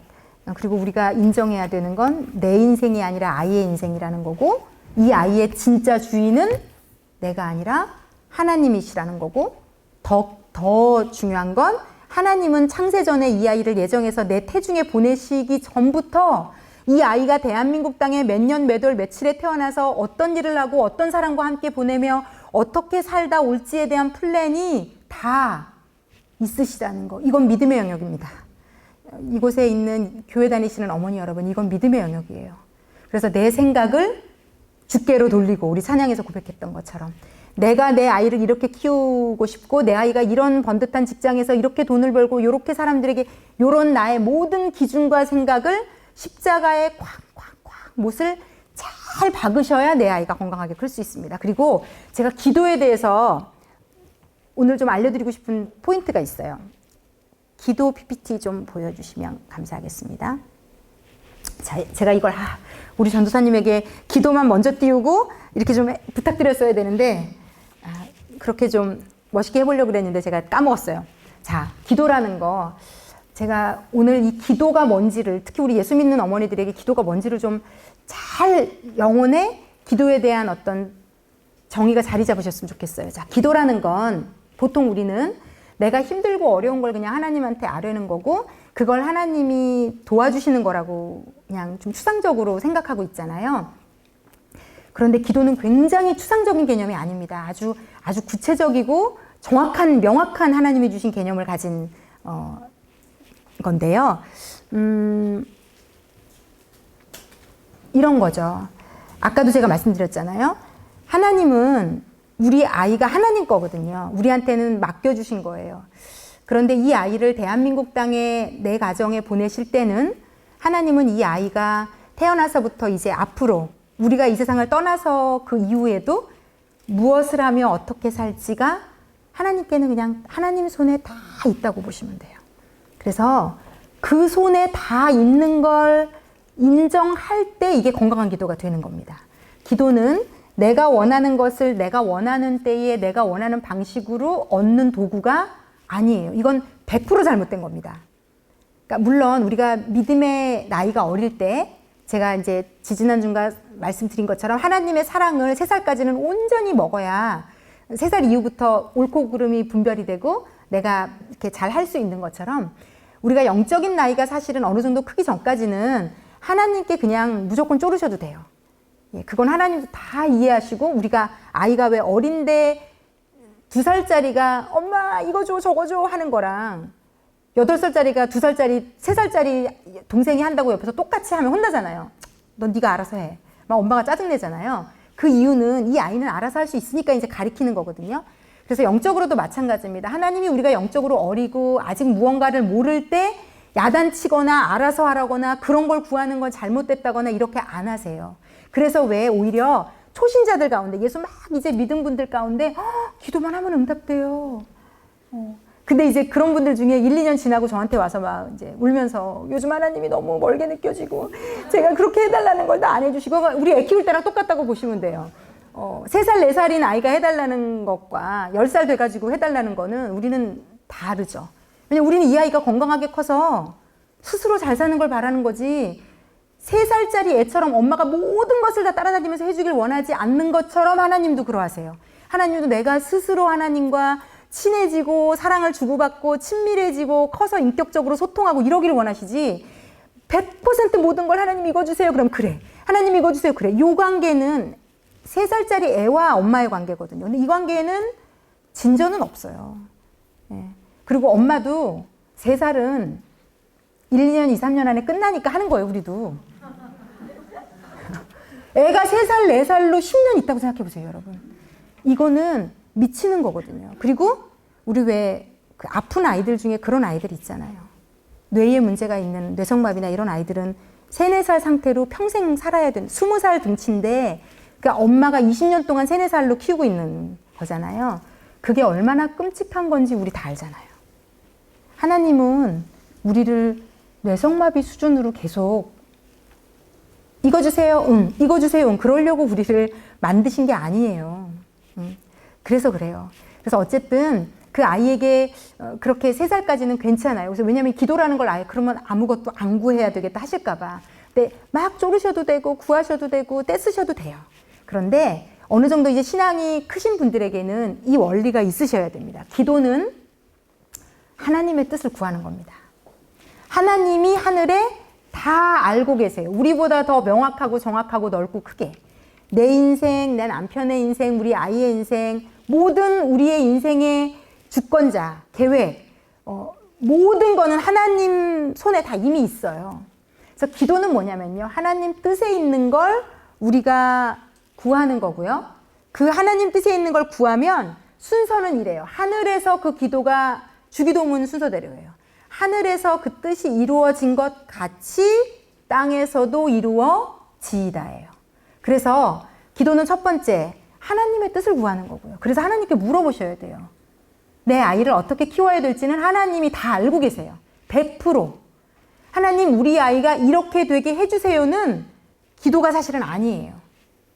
기도가 아니에요. 하나님 이 아이가 어떻게 되기를 원하시는지, 어떻게 어디로 가기를, 뭘 하기를 원하시는지를 끊임없이 묻는 게 기도고 하나님이 그 뜻을 알려주시면 그 뜻을 구하면 하늘에서 열릴 거고요. 하늘에서 열리면 이 땅에서 해결되는 건 시간 문제예요. 물론 시간차는 있습니다. 하늘에 응답이 떨어졌어도 이 땅에 떨어지는 건 시간차가 있어요. 우리가 다니엘 기도회를 하고 있지만 그게 다니엘서 10장을 근거로 한 거거든요. 다니엘이 하나님께 기도했는데 기도한 그날 하늘에서는 그게 하나님의 뜻이었기 때문에 응답이 떨어졌어요. 천사가 그렇게 말해주더라고요. 네가 기도한 그날 하늘에서는 응답되었다. 그런데 21일 동안 사단이 막아서 이제 여러 가지 이유가 있을 수 있어요. 하나님이 나를 성장시키느라 훈련하느라 내 회개를 원하시더라 여러 가지. 그 시차가 있는 이유는 있어요. 그런데 시차가 있지만 하나님의 뜻이라면 반드시 이루어져요. 그래서 21일째에 다니엘에게 와서 네 기도가 응답되었다. 21일 전에. 그런데 이런 사정이 있어서 내가 지금 왔고 그 응답을 너에게 주겠다라고 얘기해요. 그러므로 우리가 원해야 되는 건 하나님의 뜻이 뭔지고요. 하나님의 뜻이 뭔지 알면 그걸 기도하는 거고요. 그걸 기도하면 하늘에서 열릴 거고 하늘에서 열리면 이 땅에서는 이루어지는 겁니다. 그래서 요게 기도입니다. 그래서 기도를 신앙생활을 제대로 하시고 기도를 오래 하시는 분은 하나님 이걸 반드시 이렇게 해주세요라는 기도가 별로 없어요. 하나님의 뜻을 구합니다. 조지 물러라는 유명한 믿음의 사람이 본인이 뭐 몇만 번의 기도를 다 응답받았다고 얘기해요. 자기 기도한 거 응답 안 받은 게 없대. 그러면 우리는 머리가 어떻게 도냐면 어떻게 기도하면 다 응답받는지로 머리가 돌아요. 그런데 어떻게 기도하면 다 응답받는지 어떤 공식은 없어요. 여러분 공식은 없어요. 금식하면 들어주나? 40일 굶고 기도하면 들어주나? 뭘 더 열심히 내가 추가를 하면 들어주나? 그런 건 없습니다. 자, 다시 한번 말씀드립니다. 나의 어떤 정성, 노력, 방식이 하나님의 마음을 움직일 수 있나는 없어요. 없습니다. 그런데 우리가 씨름하는 건 하나님의 뜻이 이루어지는 걸 씨름하는 거거든요. 기도는. 자, 그런데 그렇기 때문에 하나님이 하늘에서 그 뜻이 무엇인지를 아는 거에 진짜 믿음의 사람들은 대부분의 시간을 기도에 쏟는 것 같고요. 영적 전쟁은 거기에 있는 것 같고, 그리고 이제 하나님이 알려주시면 예를 들어 저같이 하나님의 뜻이 아이를 학원에 안 보낸다는 걸 알면 그 다음엔 저와 씨름하는 시간이 있었어요. 왜 씨름했을까요, 여러분? 나는 싫으니까요. 내가 하나님의 뜻인지 알았어요. 그런데 그 하나님의 뜻이 다 우리가 수긍하고 원하고 바라는 방식이 아닐 수 있다는 게 문제고요. 믿음이라는 건 뭐냐면요. 하나님이 사랑이시고 하나님을 신뢰할 뿐이라는 걸 너무 경험으로 알기 때문에 3년 동안 그분의 사랑을 온전히 받아서 그냥 아는 거예요. 하나님은 옳은 분이고 내 인생에 나쁜 걸 주실 리가 없고 내 아이와 내 인생에 반드시 좋은 것만을 주시는 분인 걸 알기 때문에 내가 수긍되지 않는 게 하나님의 뜻인 걸 알았을 때 씨름하는 시간을 보내는 거예요. 기도 가운데. 하나님, 저는 원하지 않아요. 그때 얘기해도 돼요. 하나님, 싫어요, 저는. 저는 너무 그거 큰일 날 것 같아요. 학원을 안 보내는 게 말이 돼요. 하나님, 21세기. 우리 애밖에 없어요. 우리 애밖에. 이런 씨름을 하나님하고 하는 거예요, 여러분. 첫 번째는 하나님의 뜻을 알기 위해 기도하는 거고, 알고 나서 마음에 안 들면 하나님하고 싸우면 돼요. 그래서 예수님도 그랬잖아요. 십자가의 길을 두고 마지막에 예수님도 이렇게 기도해도 된다는 거잖아요. 하나님, 하실 수 있으면 이 잔을 내게서 지나가게 해달라고. 그렇게 말할 수 있어요, 여러분. 그렇게 말하는 게 잘못된 거 아니에요. 그런데 예수님도 무슨 씨름을 하셨냐? 그게 하나님의 뜻인 걸 아셨잖아요. 그러니까 예수님도 땀방울이 핏방울 되는 어떤 씨름을 하셨냐? 내 원대로 마시고 하나님의 원대로 하는 것의 씨름을 죽도록 하는 거예요, 여러분. 왜 어떤 사람이 기도 가운데 막 눈물과 콧물을 쏟아가며 애를 쓰며 기도를 하는가? 내 뜻을 하나님 뜻에 맞추는 시간인 거예요, 기도라는 거는. 그런데 이제 여러분이 아직 내 뜻을 하나님에 맞추는 것까지 못 가신 분들은 하나님의 뜻을 아는데 기도에 많은 시간이 할애되실 거예요, 초반에는. 모르겠어가지고. 그럴 때는 영적인 리더들이나 주변에 나를 사랑하는 사람들과 기도를 반드시 나누셔야 돼요. 내가 이걸 하나님의 뜻을 알고 싶은데 도와달라고. 그래서 저는 이제 우리 그 구역 모임이나 셀 모임이나 이런 모임들에서 처음에는 우리의 기도가 이게 이렇게 되게 해주세요를 나누는 거 너무 지극히 정상적이고 괜찮습니다. 그런데 우리가 같이 믿음이 성장할수록 나는 이렇게 했으면 좋겠는데 하나님의 뜻은 무엇인지 함께 물어봐 주세요. 그리고 두 번째 기도는 그래서 이렇게 가는 거예요. 하나님의 뜻이 뭔지 이제 같이 기도하면 하나님 알려주시거든요. 학원을 보내지 마라, 예를 들어서. 근데요, 제가 알고 났더니 더 힘들어요. 이렇게 될 수 있어요. 어떤 영역은. 학원을 보내지 않는 게 너무 제 마음과 다른 거죠. 그러면 이제 내가 아끼는 사람들, 사랑하는 분들과 같이 그 씨름을 해달라고 중보는 부탁하는 겁니다. 왜냐하면 하나님의 뜻이 하늘에서 이루어지고 땅에서 이루어지면 그게 100% 완벽한 인생이 되는 거거든요, 우리 인생이. 그래서 내 뜻과 하나님의 뜻이 같아지도록 우리 같은 나를 아끼는 사람들에게 기도 부탁하는 거예요. 저는 원하지 않는데요. 이 하나님의 뜻에 내가 맞출 수 있도록 같이 기도해 주세요. 기쁨으로 온전히 순종하고 내가 동의할 수 있도록 기도해 주세요. 그래서 같이 막 합심해서 기도하면 그 기도 응답을 받는 거죠. 제 마음이 괜찮아졌어요. 내 아이를 학원을 안 보내면 죽을 것 같았는데 그래도 하나님이 이 아이의 인생의 주인이 되셔서 이 아이를 이끄신다는 믿음이 와서 괜찮아졌어요. 그래서 학원을 안 다니시고 노는 아이를 보며 평정심을 유지할 수 있는 놀라운 능력. 저는 기적은 이런 게 기적이라고 생각하거든요. 기도해서 아이 어디 붙었어요. 기도해서 뭐 됐어요. 기도해서 뭐 됐어요. 이제 저는 되게 좋겠다 이런 생각이 이제는 별로 안 들어요. 저는 하나님의 뜻이 내 삶 가운데 다 이루어졌으면 좋겠어요. 조지 물러라는 사람이 그래서 몇만 개의 기도를 다 응답받고 이 땅을 떠났거든요. 똑같은 우리와 같은 예수 믿은 사람인데 근데 그분이 쓴 책에 이렇게 돼 있었어요. 그래서 그분이 기도할 때 순서가 있어요. 첫 번째 순서는 그래서 그분은 이렇게 기도했대요. 하나님 앞에 무릎 꿇고 나의 뜻이 온전히 죽어지기를 기도하는데 모든 에너지를 제일 많이 쓴대요. 하나님, 나의 뜻이 죽어지기 원합니다. 그래서 제가 재밌는 예화를 들려드리면 이분에게 이런 예화가 있었어요. 그래서 고아원을 운영하면서 이분이 하나님께 그렇게 기도한 거예요. 하나님, 제가 기도로 모든 것을 받아 쓰겠습니다. 제가 사람에게 아쉬운 얘기 하지 않겠습니다. 이것도 저는 이런 걸 정하는 것도 저는 이분이 하나님이 주신 은혜로 정했다고 생각해요. 왜냐면 이런 간증들을 들으시면 여러분들도 그래? 그럼 오케이. 나도 아무한테도 말 안 하고 기도만 할 거예요. 근데 다 그 분량이 안 되실 수 있고 하나님은 굉장히 다양한 방식으로 우리 삶에 일하실 수 있다를 인정하셔야 돼요. 어떤 간증, 어떤 분이 놀라운 이적을 경험하면 우리가 다 그대로 해야 된다고 생각하는데 그렇지 않습니다. 그것에 대한 인지도 좀 필요하세요. 하나님 방법으로 역사하는 분이 정말로 아니시거든요. 되게 인격적인 나만에게 주시는 방식이 존재해요, 우리 하나님은. 그런데 이분이 그래서 그걸 하나님께 받았던 것 같고, 그래서 이제 말하지 않고 기도하고 있는데 어떤 상황이 벌어졌냐면 쌀이 먹을 게 똑 떨어진 거예요. 그래서 내일 아침에 아이들에게 먹을 게 없는 거예요. 저 같으면 막 전화하고 난리 났을 것 같은데, 이분이 믿음의 사람이고 하나님이 어떻게 이끄시는지를 이제 이미 경험한, 우리보다 수준이 한 단계 높은 분이라 하나님께 기도하고 하나님께 맡긴 거예요. 하나님, 저는 내일 아이들이 먹을 게 없지만 하나님께서 하나님의 방식으로 먹이신다는 걸 믿는, 그러니까 그 자기 뜻이 온전히 없어지고 하나님은 하신다는 그 믿음을 가지는 시간에 기도 시간을 다 하라고, 그게 믿어지면 이제 왜 기쁠 수 있는 거예요. 저 사람 돈 없는데 왜 기쁘지? 저 사람 요즘 남편 굉장히 이상하던데 왜 기쁘지? 이렇게 될 수 있는 게 이제 이런 기도 안에 이런 씨름이 있으면 이렇게 되는 거예요. 자, 그래서 이분이 기도에서 이미 씨름이 끝난 거예요. 그러니까 이분은 기도에서 씨름이 끝났다는 건 무슨 얘기냐면, 예수님도 그 기도를 땀방울이 핏방울이 되게 한 다음에 어느 순간 딱 일어나서 자, 이제 가자. 그러고 적극적으로 십자가를 향해 본인이 걸어가시잖아요. 잡히러, 그러니까 수갑 채우러 가는 사람들 만나러 바로 가서 그냥 만나고 잡혀가시거든요. 그러니까 이런 거예요. 기도 가운데 하늘에서 이루어지게 하나님의 뜻을 알기 위해 씨름을 충분히 마친 사람들은 하늘에서 그 뜻이 이루어진 걸 이제 받아가지게 되면 일어나서 움직이게 돼 있는 거예요. 왜? 이 땅에는 이루어진다 안 이루어진다? 그걸 이제 아는 거죠.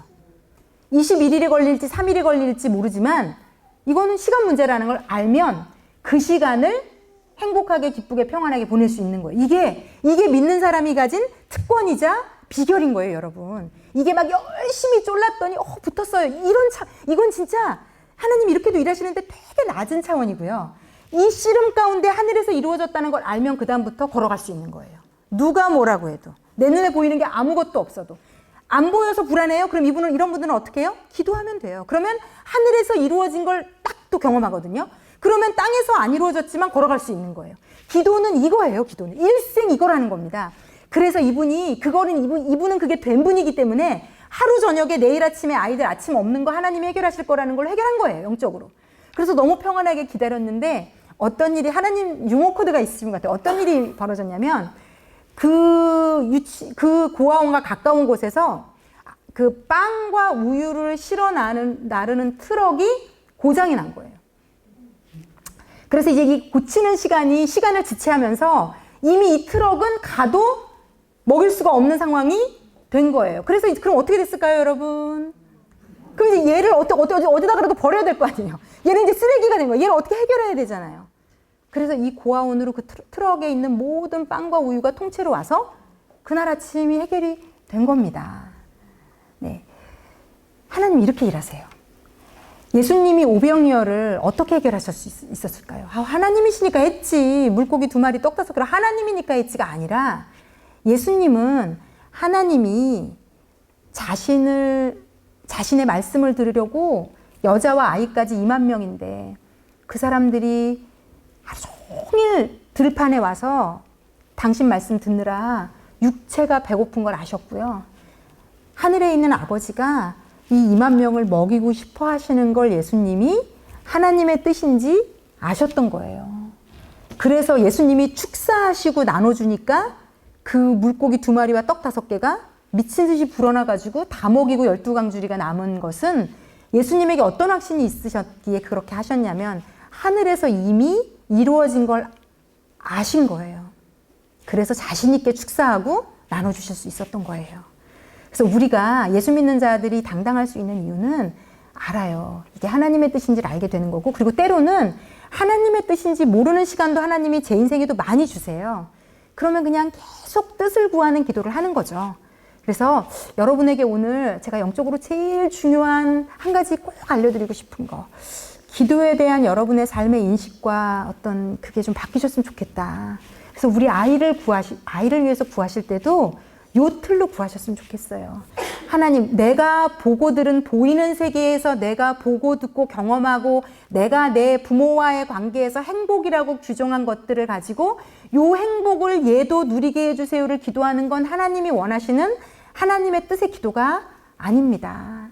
그러니까 이 아이는 내가 아니라는 걸 인정하고, 더 나아가서 내게 아니라는 것을 인정하고, 이 아이는 나와 다른 개체여서 이 아이는 내가 원하는 방식의 행복을 원하지 않을 수 있다는 것을 인정하고, 그리고 하나님은 이 아이에게 뭘 주기를 원하시고 뭘 바라시고 어떻게 하시는지를 내어드려야 됩니다. 그래서 이 안에 특히 믿음 생활하시고 또 우리 영상을 들으는 믿음이 좋은 어머니들이 아이들을 대안학교에까지 보내면서 굉장히 영적으로 키우고 싶어서 노력하시는 걸 제가 알고 있습니다. 그런데 어떤 영적인 사람으로 키우고 싶다는 것까지 십자가에 못 박으셔야 됩니다. 하나님의 영역이에요.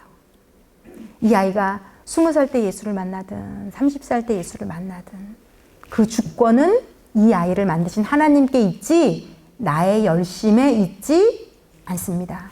제가 하나님의 대사라는 책에서 그 책을 읽고 한 영역만 정확히 기억나요. 그 책에 이 하나님의 대사라는 이분이 얼마나 많은 기도를 응답받았는지 예화가 많이 나와요. 그런데 저는 그 책에서 딱 하나 제 뇌리에 딱 박힌 거 있어요.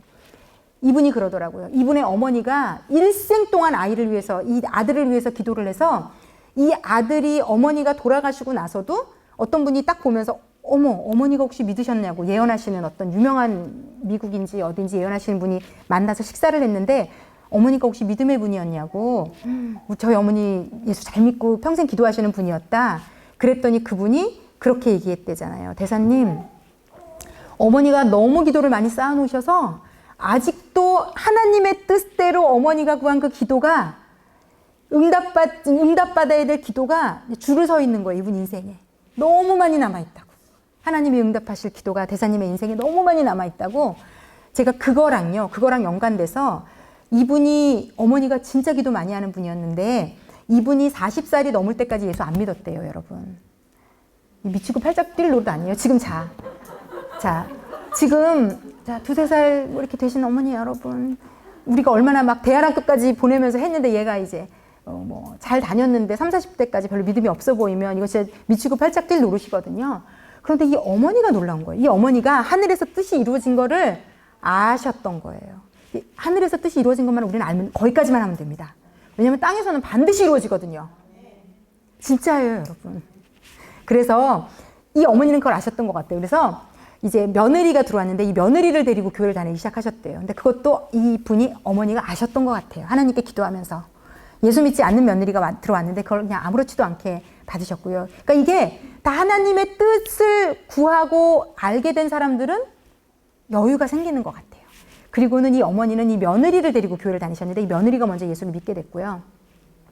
그런데 이 며느리가 그러니까 이제 조급해지기 시작한 거죠. 일요일에 맨날 이 남편은 저희 텔레비 보면서 쉬고 있는데 어머니랑 교회를 가는데 이 믿음이 생기면 우리가 그 다음에 어떻게 되겠어? 저 인간을 교회 데리고 가야 되는데 막 불안하고 저 인간이 이 시간에 저렇게 텔레비 앞에 앉아서 놀면 안 되는데 라는 불안감 때문에 왜 남편한테 뭐 얘기하다가 짜증내게 되고 쫄르게 되고 둘이 막 티격태격으로 가잖아요, 우리는. 근데 기도에서 하나님으로부터 받은 사람은 평안이 이 영혼 안에 있고요. 평안이 있으면 다르게 행동할 수 있더라고요. 그러니까 이 어머니한테 그런 장면이 있어요. 며느리가 어머니 저렇게 맨날 텔레비만 보고 빈둥거리고 교회도 안 가고 어떻게 해요? 그랬더니 어머니가 씩 웃으면서 내버려 두라고. 하나님이 언젠가 부르신다고. 너무 여유 있게. 저는 거기에서 약간 충격받았거든요. 사실 그 책 읽을 때. 지금 40이 넘었는데 이런 여유를 부릴 수 있다고? 그런데 이분이 40 넘어서 그러니까 얼마나 여러분 오랜 시간 교회를 다녔느냐가 중요하지 않아요. 하나님은 양을 따지시는 분이 아니에요. 질로 승부 보는 분이거든요. 그런데 이 김하중 대사라는 분이 40이 넘어서 예수를 진짜 뜨겁게 하나님의 때에 만났고요. 이 분이 살았던 그 삶을 이제 책으로 쓰신 건데 그 책에 보면 다른 사람 50년, 60년 예수 믿은 건 갖다가 되지도 않을 정도로 하나님의 사람으로 눈물로 기도하며 몇 시간씩 기도하며 중보하며 자신이 중보하는 아침마다 중보하는 중보 리스트가 박스로 그걸 매일매일 하루도 쉬지 않고 그 수많은 영혼들을 위해서 기도를 하는 우리가 일생에 쓸 기도보다 이분이 40 몇 살에 예수 믿고 기도한 게 더 많을 만큼 기도의 삶을 살고 계시더라고요. 그래서 여러분 하늘에서 이루어졌는지만 알면 끝난 거예요, 여러분. 그러니까 지금 나의 불안함, 내가 이 땅에서 보는 것들, 그걸 하나님께 구하고 우리 그런 불안, 내가 안 구해서 안 이루어지면 어떡하지? 걱정하실 필요 없어요. 하나님은 우리가 하나님의 뜻을 구하는 자가 되면 끊임없이 하나님의 뜻을 알려주세요. 끊임없이. 그래서 기도는 이렇게 하는 거라는 거. 자, 제가 기도해서 지금 너무 많은 시간을 써서 빨리빨리 정리해 볼게요. 자, 그렇고요. 이 책에서 제가 꼭 알고 싶은, 해주고 싶은 포인트는요. 우리가 좀 같이 마지막으로 나누고 싶은 포인트는, 네, 이것만 나누고 마칠게요. 274쪽. 그러니까 최선에 대한 우리의 좀, 시야도 좀 바꿨으면 좋겠습니다. 최선에 대한 274쪽. 제가 이 책을 읽으면서 한 마지막 두세 포인트가 정말 너무 좋았거든요. 274쪽 제가 일단 조금 설명해 드릴게요. 여기 이제 어떤 아이가 있는데 재수를 했는데 시험을 잘 못 봤어요.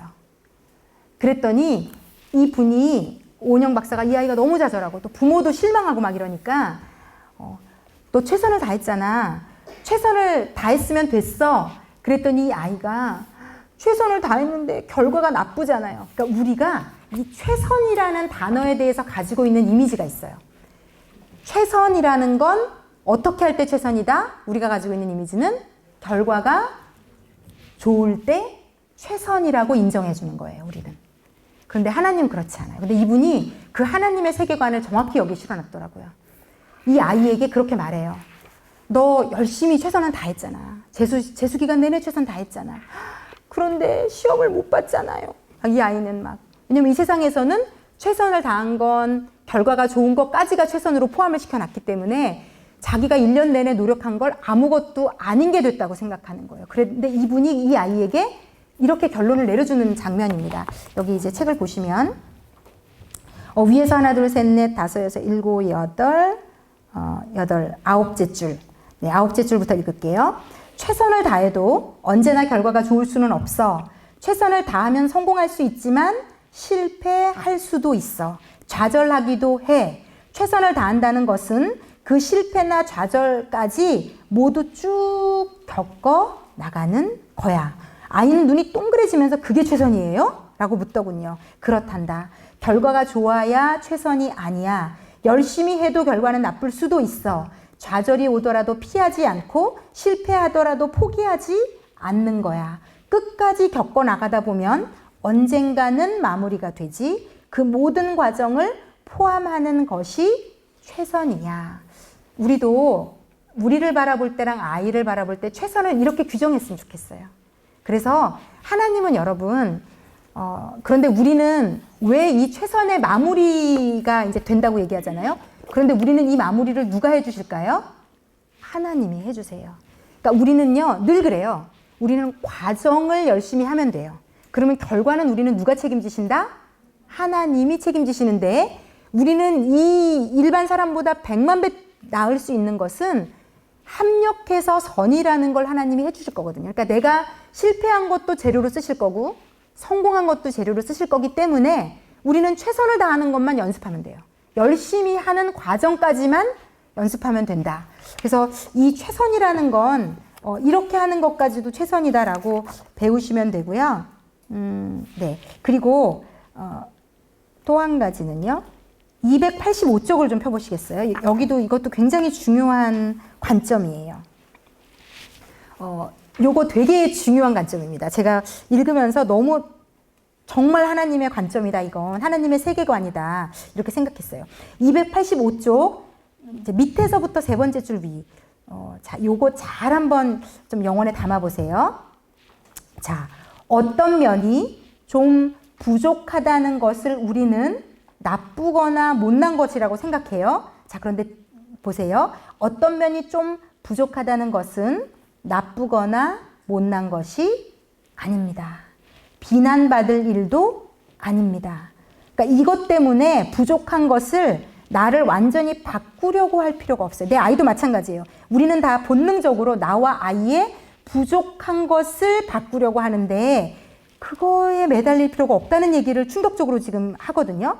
나의 모습을 있는 그대로 받아들여도 됩니다. 다만 내가 나의 모습 중에 좀 불편한 면이 있으면 불편하지 않을 정도만 되도록 노력하면 되는 거예요 라고 얘기합니다. 이거 되게 중요한 얘기예요. 우리는 실수, 실패와 더불어서 연약하거나 부족한 거가 나쁘다는 인식을 갖고 있어서 나의 연약한 부분들은 수치심으로 연결되고 내가 나쁘다로 돼 있어요, 지금. 내 연약한 부분. 그래서 그거를 감추려고 너무 노력하는 거거든요. 심지어는 막 봉사 열심히 하는 거, 내가 요리를 잘하면 요리로, 내가 뭐 친절하게 남의 것을 떠맡아주면 떠맡아주는 걸로. 그래서 우리는 거절도 못하고 부탁도 못하고 이게 다 망가져 있거든요. 그런 영역 때문에. 그런데 여기 요 아이의 예화가 나오는데 이 아이의 예화가 너무 충격적일 정도로 제가 좋았어요. 제가 286쪽 밑에서 두 번째 줄이요. 자, 이거 되게 재밌어요. 어릴 때부터 너무 산만해서 저한테 상담을 받아온 아이가 있었어요. 이 아이는 치료제를 써야 하는 상황인데 틱까지 있는 거예요. 틱이 심해서 치료제를 쓰지 못했습니다. 이 아이가 고등학교를 졸업할 때 저한테 이런 말을 했어요. 원장님, 저는 대학 안 가려고요. 이유를 물으니 본인은 일단 공부는 적성이 아닌 것 같다고 했습니다. 공부가 맞지 않는 사람은 대학에 갈 필요가 없다고 생각한다고요. 그러면 뭘 할 거냐고 물었지요. 제 단점이 한 자리에 오래 앉아 있는 것을 싫어하는 거잖아요. 저는 휙휙 돌아다니는 것이 좋아요. 특히 차를 타고 다니면 마음이 후련해요. 그리고 저에게는 틱이 있잖아요. 틱 때문에 다른 사람과 진지한 관계를 맺는 것이 불편해요. 아이는 일단 중고 트럭을 사서 채소나 생선을 싣고 이곳저곳 돌아다니면서 장사를 해볼 생각이라고 했어요. 장사를 배운 다음에는 음식점이나 식자재 유통을 하는 사업을 해보고 싶다고 했습니다. 차를 타고 돌아다니는 것은 휙휙 돌아다니는 것을 좋아하는 자신에게 맞고 또 사세요 하고 소리를 지르는 것도 늘 나불나불 말하기 좋아하는 자신에게 딱이라고 했지요. 장사에도 사람과 관계를 맺어야 하긴 하지만 오래 지속되는 깊은 관계는 아니니 그 정도는 잘할 수 있을 것 같다고 했습니다. 아이의 말을 들어보니 다 맞는 말이었어요. 그래서 부모님과 상의해서 그렇게 하라고 했죠. 아이는 몇 년 장사를 하고는 지금은 꽤 큰 식당을 경영하고 있어요. 아이는 자신의 단점을 정확하게 알고 있었던 거예요. 증상이 완전히 낫지는 않았지만 자신이 일하는 영역에서 문제가 되지 않게 잘 관리할 줄을 알았습니다. 이게 저는 좀 충격적일 정도로 이 예화가 좋았어요. 왜냐하면 우리는 모든 방식을 내 약함을 커버하는 걸로 가리고요. 특히 그래서 우리는 아이의 어떤 면에 집중해서 애를 닥달하게 돼 있냐면 얘가 못하는 거, 얘가 약한 거, 얘가 못할 법한 것을 절대로 잘하게 만들려는 강박들이 다 있으세요. 그런데 하나님은 우리에게 좋은 점도 은사도 재능도 주셨지만 반드시 연약함도 아울러 주셨고요. 이 연약함도 누구다? 나예요. 연약함도 나예요. 우리가 아까 찬양했잖아요. 제가 이 말씀을 막 준비하고 이제 마지막에 이걸로 정리하려고 많이 이걸 묵상했기 때문에 오늘 찬양할 때 내 모습 이대로 제가 이제 마지막 마무리 준비 저 사무실에서 하다가 연습할 때 내 모습 이대로 딱 나오는데 제가 완전히 울컥했어요. 그러니까 내 모습 안에 되게 좋은 재능을 가진 하나님이 주신 나도 있고요. 연약하고 쓸모없어 보이는 나도 있는데 여러분 하나님이 우리를 만지는 방식은 오히려 그 쓸모없어 보이는 연약함을 타고 예수는 들어오세요. 그것을 타고 예수는 들어오실 수 있습니다. 나의 강함을 타고 예수가 들어오는 건 어려워요. 내가 여지를 안 주거든요. 잘하고 있기 때문에. 그런데 하나님은 누구도 이 땅을 떠날 때까지 내 연약함을 인식하고 인지하는 그 사람을 통해서 일하십니다. 그래서 예수를 믿으면 이 연약하고 좀 부족한 영역에 대해서 나에 대한 해석, 내 아이에 대한 해석이 바뀌셔야 돼요. 내 아이의 연약함을 없애려고 너무 많이 수고하고 노력하지 않으셨으면 좋겠어요. 왜냐하면 결국 그 아이는 자신의 연약함 때문에 예수 앞에 온전히 무릎 꿇을 거예요. 걔가 아마 그게 없으면 여러분은 되게 똑똑하고 잘나고 잘 나가는 애를 만들고 싶어 하시거든요. 지금 다. 저도 그랬고요. 그런데 그렇게 똑똑하고 잘나고 약점 없고 잘난 아이는 절대로 예수 앞에 무릎 꿇지 않아요. 그 잘남을 무기로 자기 인생을 불행하게 평안함 없이 살 겁니다. 그런 아이 만들고 싶지 않으시잖아요. 그래서 이 아이는 심지어 여러분 틱이 있고요. 굉장히 문제가 많은 아이예요. 그런데 이 부모도 그렇고 이 원영 박사도 그렇고 이 아이를 잘 이끌어줬던 것 같아요. 그게 나쁜 게 아니야. 그래서 너는 하찮거나 경멸당하거나 멸시당할 아이가 아니고 이 아이는 통합적으로 이걸 통합적이라고 얘기하는 건 자신의 틱을 그게 이제 치료가 안 됐잖아요. 초등학교, 중학교 지나면서. 그러면 이걸 하나님 안에서 제가 어제 그제 간증을 통해서 그저께 간증을 다니엘 기도의 간증을 통해서 충격적으로 처음 받아가진 영적인 포인트가 있어요. 그게 뭐냐면 그저께인가 그 장애 가진 목사님이 자기 장애 고쳐달라고 하나님 이거 고쳐주세요. 저 목사로 부르셨으니까 이거 고쳐달라고. 그럼 하나님을 위해서 제가 몸 바치고 몸 불살라서 뭐든지 할 테니 이 장애만 없애달라고. 그런데 하나님이 없애주시지 않았거든요. 그런데 어떤 목사님이 그렇게 말해주셨대요. 사도 바울도 하나님이 자신의 몸에 가시를 두셨는데 없애달라고 기도했는데 안 없애주셨거든요. 그러니까 하나님은 못하시잖아요. 없애주시지 않는 것도 있잖아요. 그런 반항심이 있었는데 왜 누구 기도는 들어주고 누구는 안 고쳐줘? 그러니까 하나님도 안 고쳐주시는 사람이 있는 거잖아요. 그런 반항심이 생겼는데 그 집회에서 자기만 고침 못 받았거든요. 그런데 그분한테 그래서 따지는 마음으로 간 거죠. 그 설교하신 목사님께 하나님은 전능하시고 다 고친다고 얘기했더니 거짓말 아니시냐? 사기다 막 이런 느낌이 있었던 거죠. 그런데 그분이 사도 바울은 그 병이 고쳐져서 고친 게 아니라 고침받지 않았지만 그 병이 더 이상 자기를 약하고 힘들고 모자라고 자기를 나쁘다라고 하는 영역에서 벗어난 거예요. 이 병은 하나님의 은혜가 머무는 곳이라고 해석되면서 그 병은 더 이상 병이 아니게 전환됐거든요. 그러면 증상이 남아 있어도 치유 받은 건 거예요, 여러분. 제가 이게 그렇구나, 맞구나. 그래서 마찬가지인 거예요. 우리가 예를 들어 하나님이 간절히 내 아이나 내 삶의 영역에 기도하지만 증상적이고 나타나는 걸로 해결 안 될 수 있어요. 그러나 하나님 안에서 우리가 그게 나쁘고 안 좋고 나를 나쁘고 수치심적으로 여기던 게 치유가 딱 되면 응답받은 겁니다. 그리고 그 약함은 하나님 손에 붙잡히면 사도 바울처럼 그 목사님처럼 오히려 더 놀라운 능력으로 쓰임 받을 수 있거든요. 그러니까 이 아이가 그렇게 된 거죠. 틱이 있는데 고치려고 했는데 안 고쳐졌어요. 난 하나님께 버림받았어. 내 인생은 끝났어. 이제 나는 끝난 거야로 가지 않았고요. 틱까지도 나라고 끌어안은 거죠. 그래서 오히려 잠깐만 내가 틱이 있고 나는 관계를 맺는 게 이제 성향상 자유롭지 않으니 그러면 내가 가진 이걸로 난 뭘 할까? 그래서 자기에게 딱 맞는 직업을 찾은 거고요. 그래서 이 아이는 그 분야에서 성공해가고 있어요. 그러면 된 거 아니에요, 여러분? 그래서 우리가 우리 아이의 약함이나 문제를 하나님께 내어놓아 보시고요.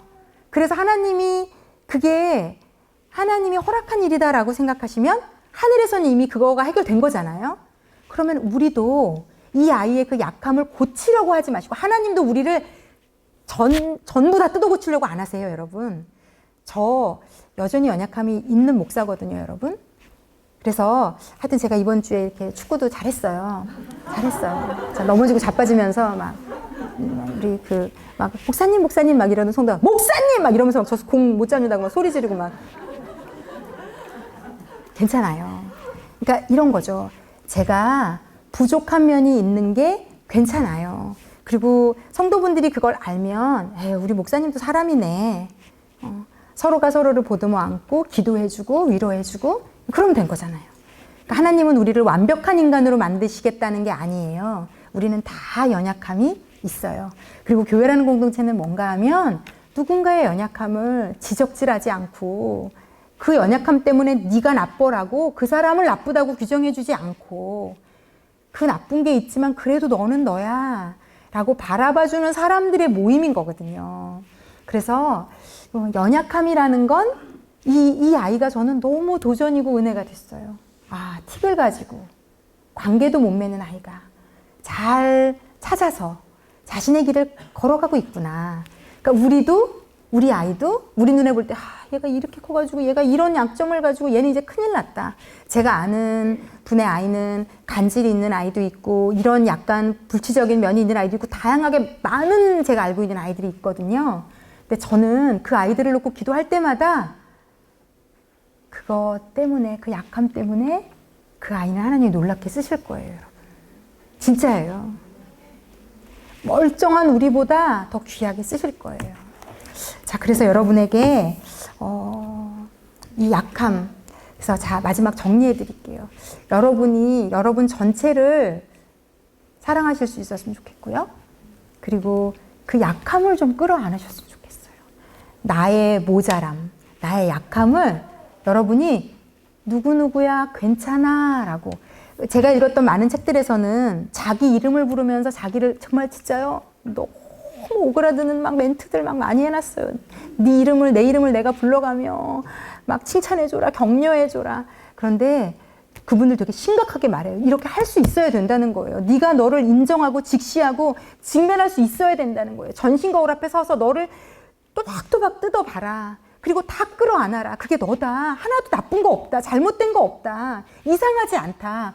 보고 싶은 네 모습만 따라가지 마라. 너는 나쁘다라고 규정한 영역을 끌어안아야 된다.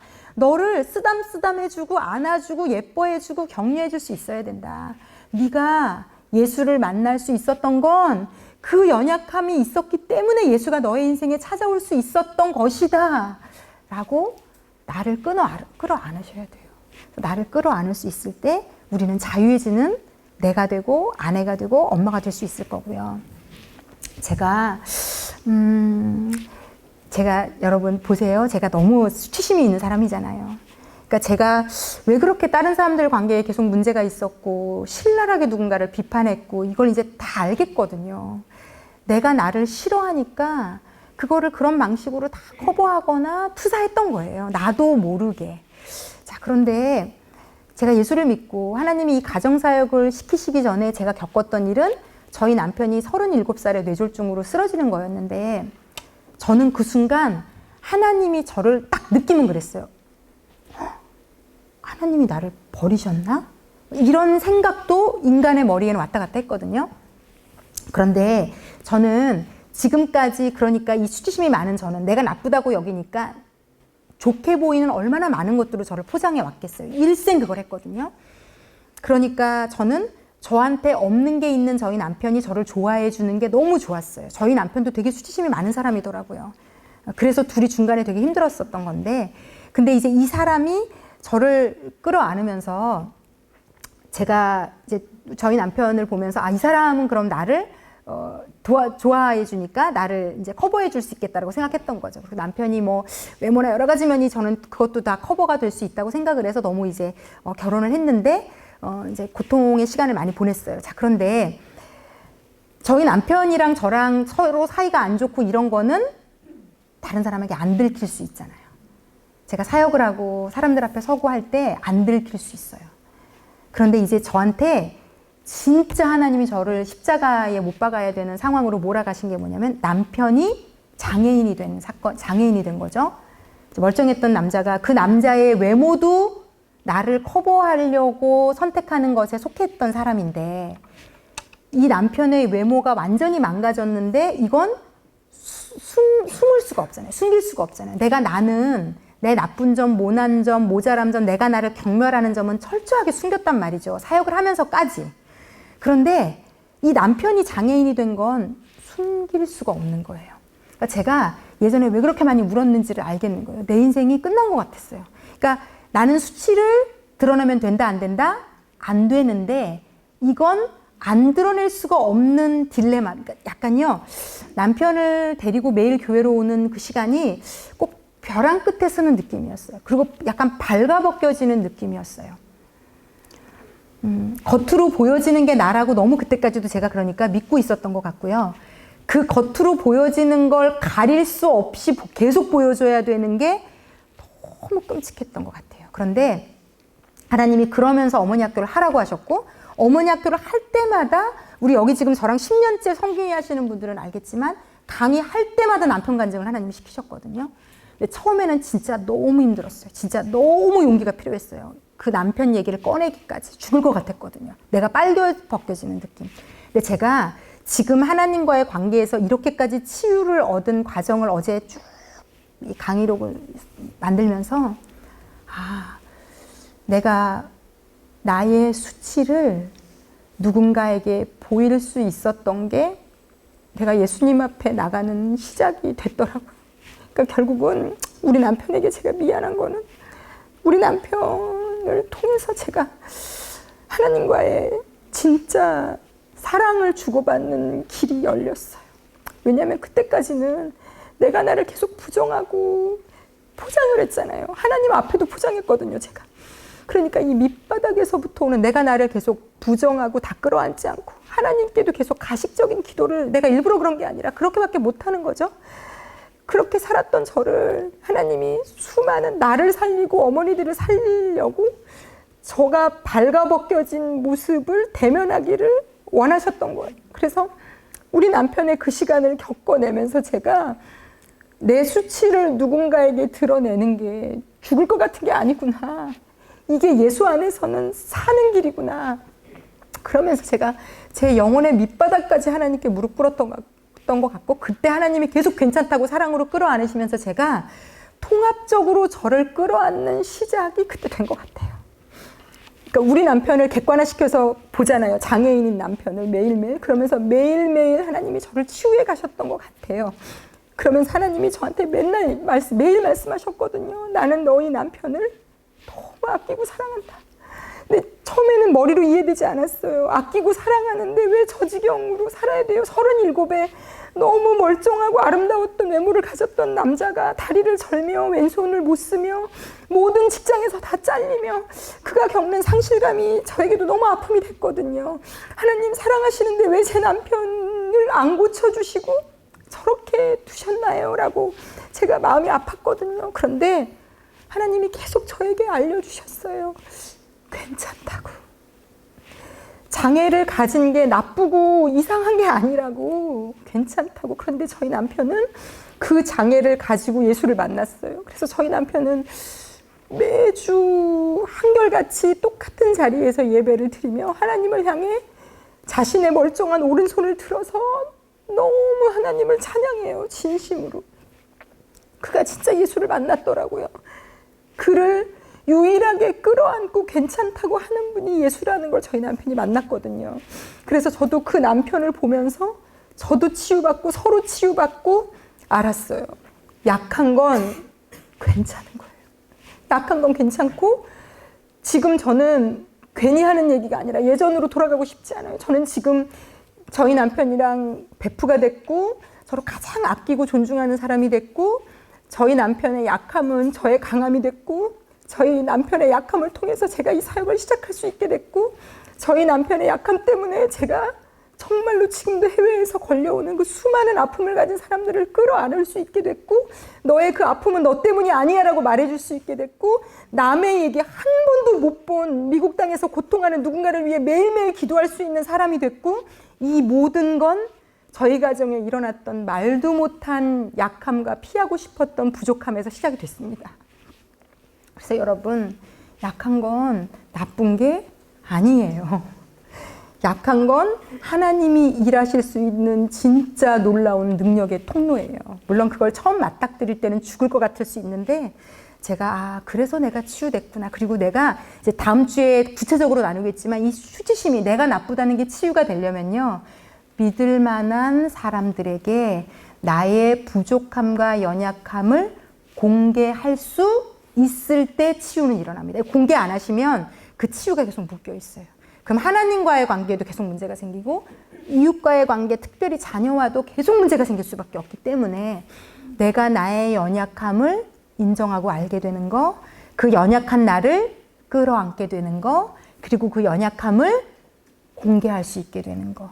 그래서 저는 제가 저의 연약함, 저희 남편의 연약함, 저희 아이의 연약함을 공개하면서 그 10년간 그 공개 가운데 제가 치유를 받았더라고요. 그래서 여러분 약함은 괜찮은 겁니다. 그리고 여러분이 여러분의 약함을 끌어안을 수 있는 통합적인 그 나의 모든 것을 사랑할 수 있게 될 때 여러분에게 진짜 하나님 앞에 나가서 뜻을 구할 수 있는 진짜 믿음, 그리고 진짜 하나님 앞에 막 울면서 회개가 되는 회개, 이 모든 영적인 어떤 원활한 소통은 거기서부터 시작한다는 거. 그래서 다음 주가 이제 마지막인데 다음 주를 끝으로 그래서 그 시작이 되셔서 출발선상에 잘 서셔서 이제 저와 이제 우리가 헤어져서 이제 내년에 또 만날 텐데 내년에 만날 때까지는 그렇게 잘 걸어가셨다가 만났으면 좋겠습니다. 우리 연약함을 받으시는 하나님, 나의 아버지, 나를 온전히 끌어가시는 아버지를 통해서 변화되시는 저와 여러분이 되시기를 예수님의 이름으로 축원합니다. 예, 우리 기도하실 때 한 가지 기도합시다. 하나님, 제가 저의 연약함을 끌어안을 수 있게 해주세요. 그것을 회피하고 커버하고 그래서 실수하면 안 되고 실패하면 안 되고 그 내가 싫어하는 내 연약함 때문에 내 아이를 막 윽박지르고 그 싫어하는 내 연약함 때문에 막 분노가 폭발하기도 하는 하나님, 제가 저의 전체를 끌어안을 수 있도록 하나님의 그 사랑을 제가 누리고 느낄 수 있도록 나를 괜찮아 라고 말할 수 있도록 하나님, 저의 연약함을 올려드립니다. 아버지, 저를 받으시옵소서. 우리 다 기도하겠습니다. 아버지, 감사합니다. 진심으로 고맙고 감사합니다. 사랑하는 아버지, 아버지가 지금 이 방 안에 있는 그리고 영상을 듣는 그 누구누구를 얼마나 사랑하시는지, 잘하는 영역을 사랑하시는 게 아니라 오히려 부족하고 연약하고 상처받고 나도 싫어하는 내 모습을 예수님이 십자가에 끌어안으시고 사랑한다고, 매일매일 사랑한다고 말씀해주고 계시는 것, 아버지, 그 사랑과 그 위로를 우리가 이제 받아들일 수 있게 되기 원합니다. 이제 나를 좀 놔주기를, 꽁꽁 묶어서 실수하지 않고 실패하지 않고 무언가를 열심히 하지만 계속 외롭고 공허한 채로 있는 그 아이를 끌어안으시는 당신의 사랑을 우리가 맛볼 수 있기를, 그래서 우리가 그 사랑을 충분히 맛보아서 그 사랑을 우리의 배우자와 아이들에게, 우리 교회 공동체 안에 또 내가 만나는 누군가에게 흘려보낼 수 있는 그런 넉넉하고 아름다운 사람 될 수 있도록 아버지, 이 방에 있는 또 영상 들으시는 모든 어머니들을 만나주시기를 진심으로 소원합니다. 우리의 약함을 들어 강하게 하시는 아버지, 당신을 존경하고 사랑하고 신뢰합니다. 아버지, 감사합니다. 고맙습니다.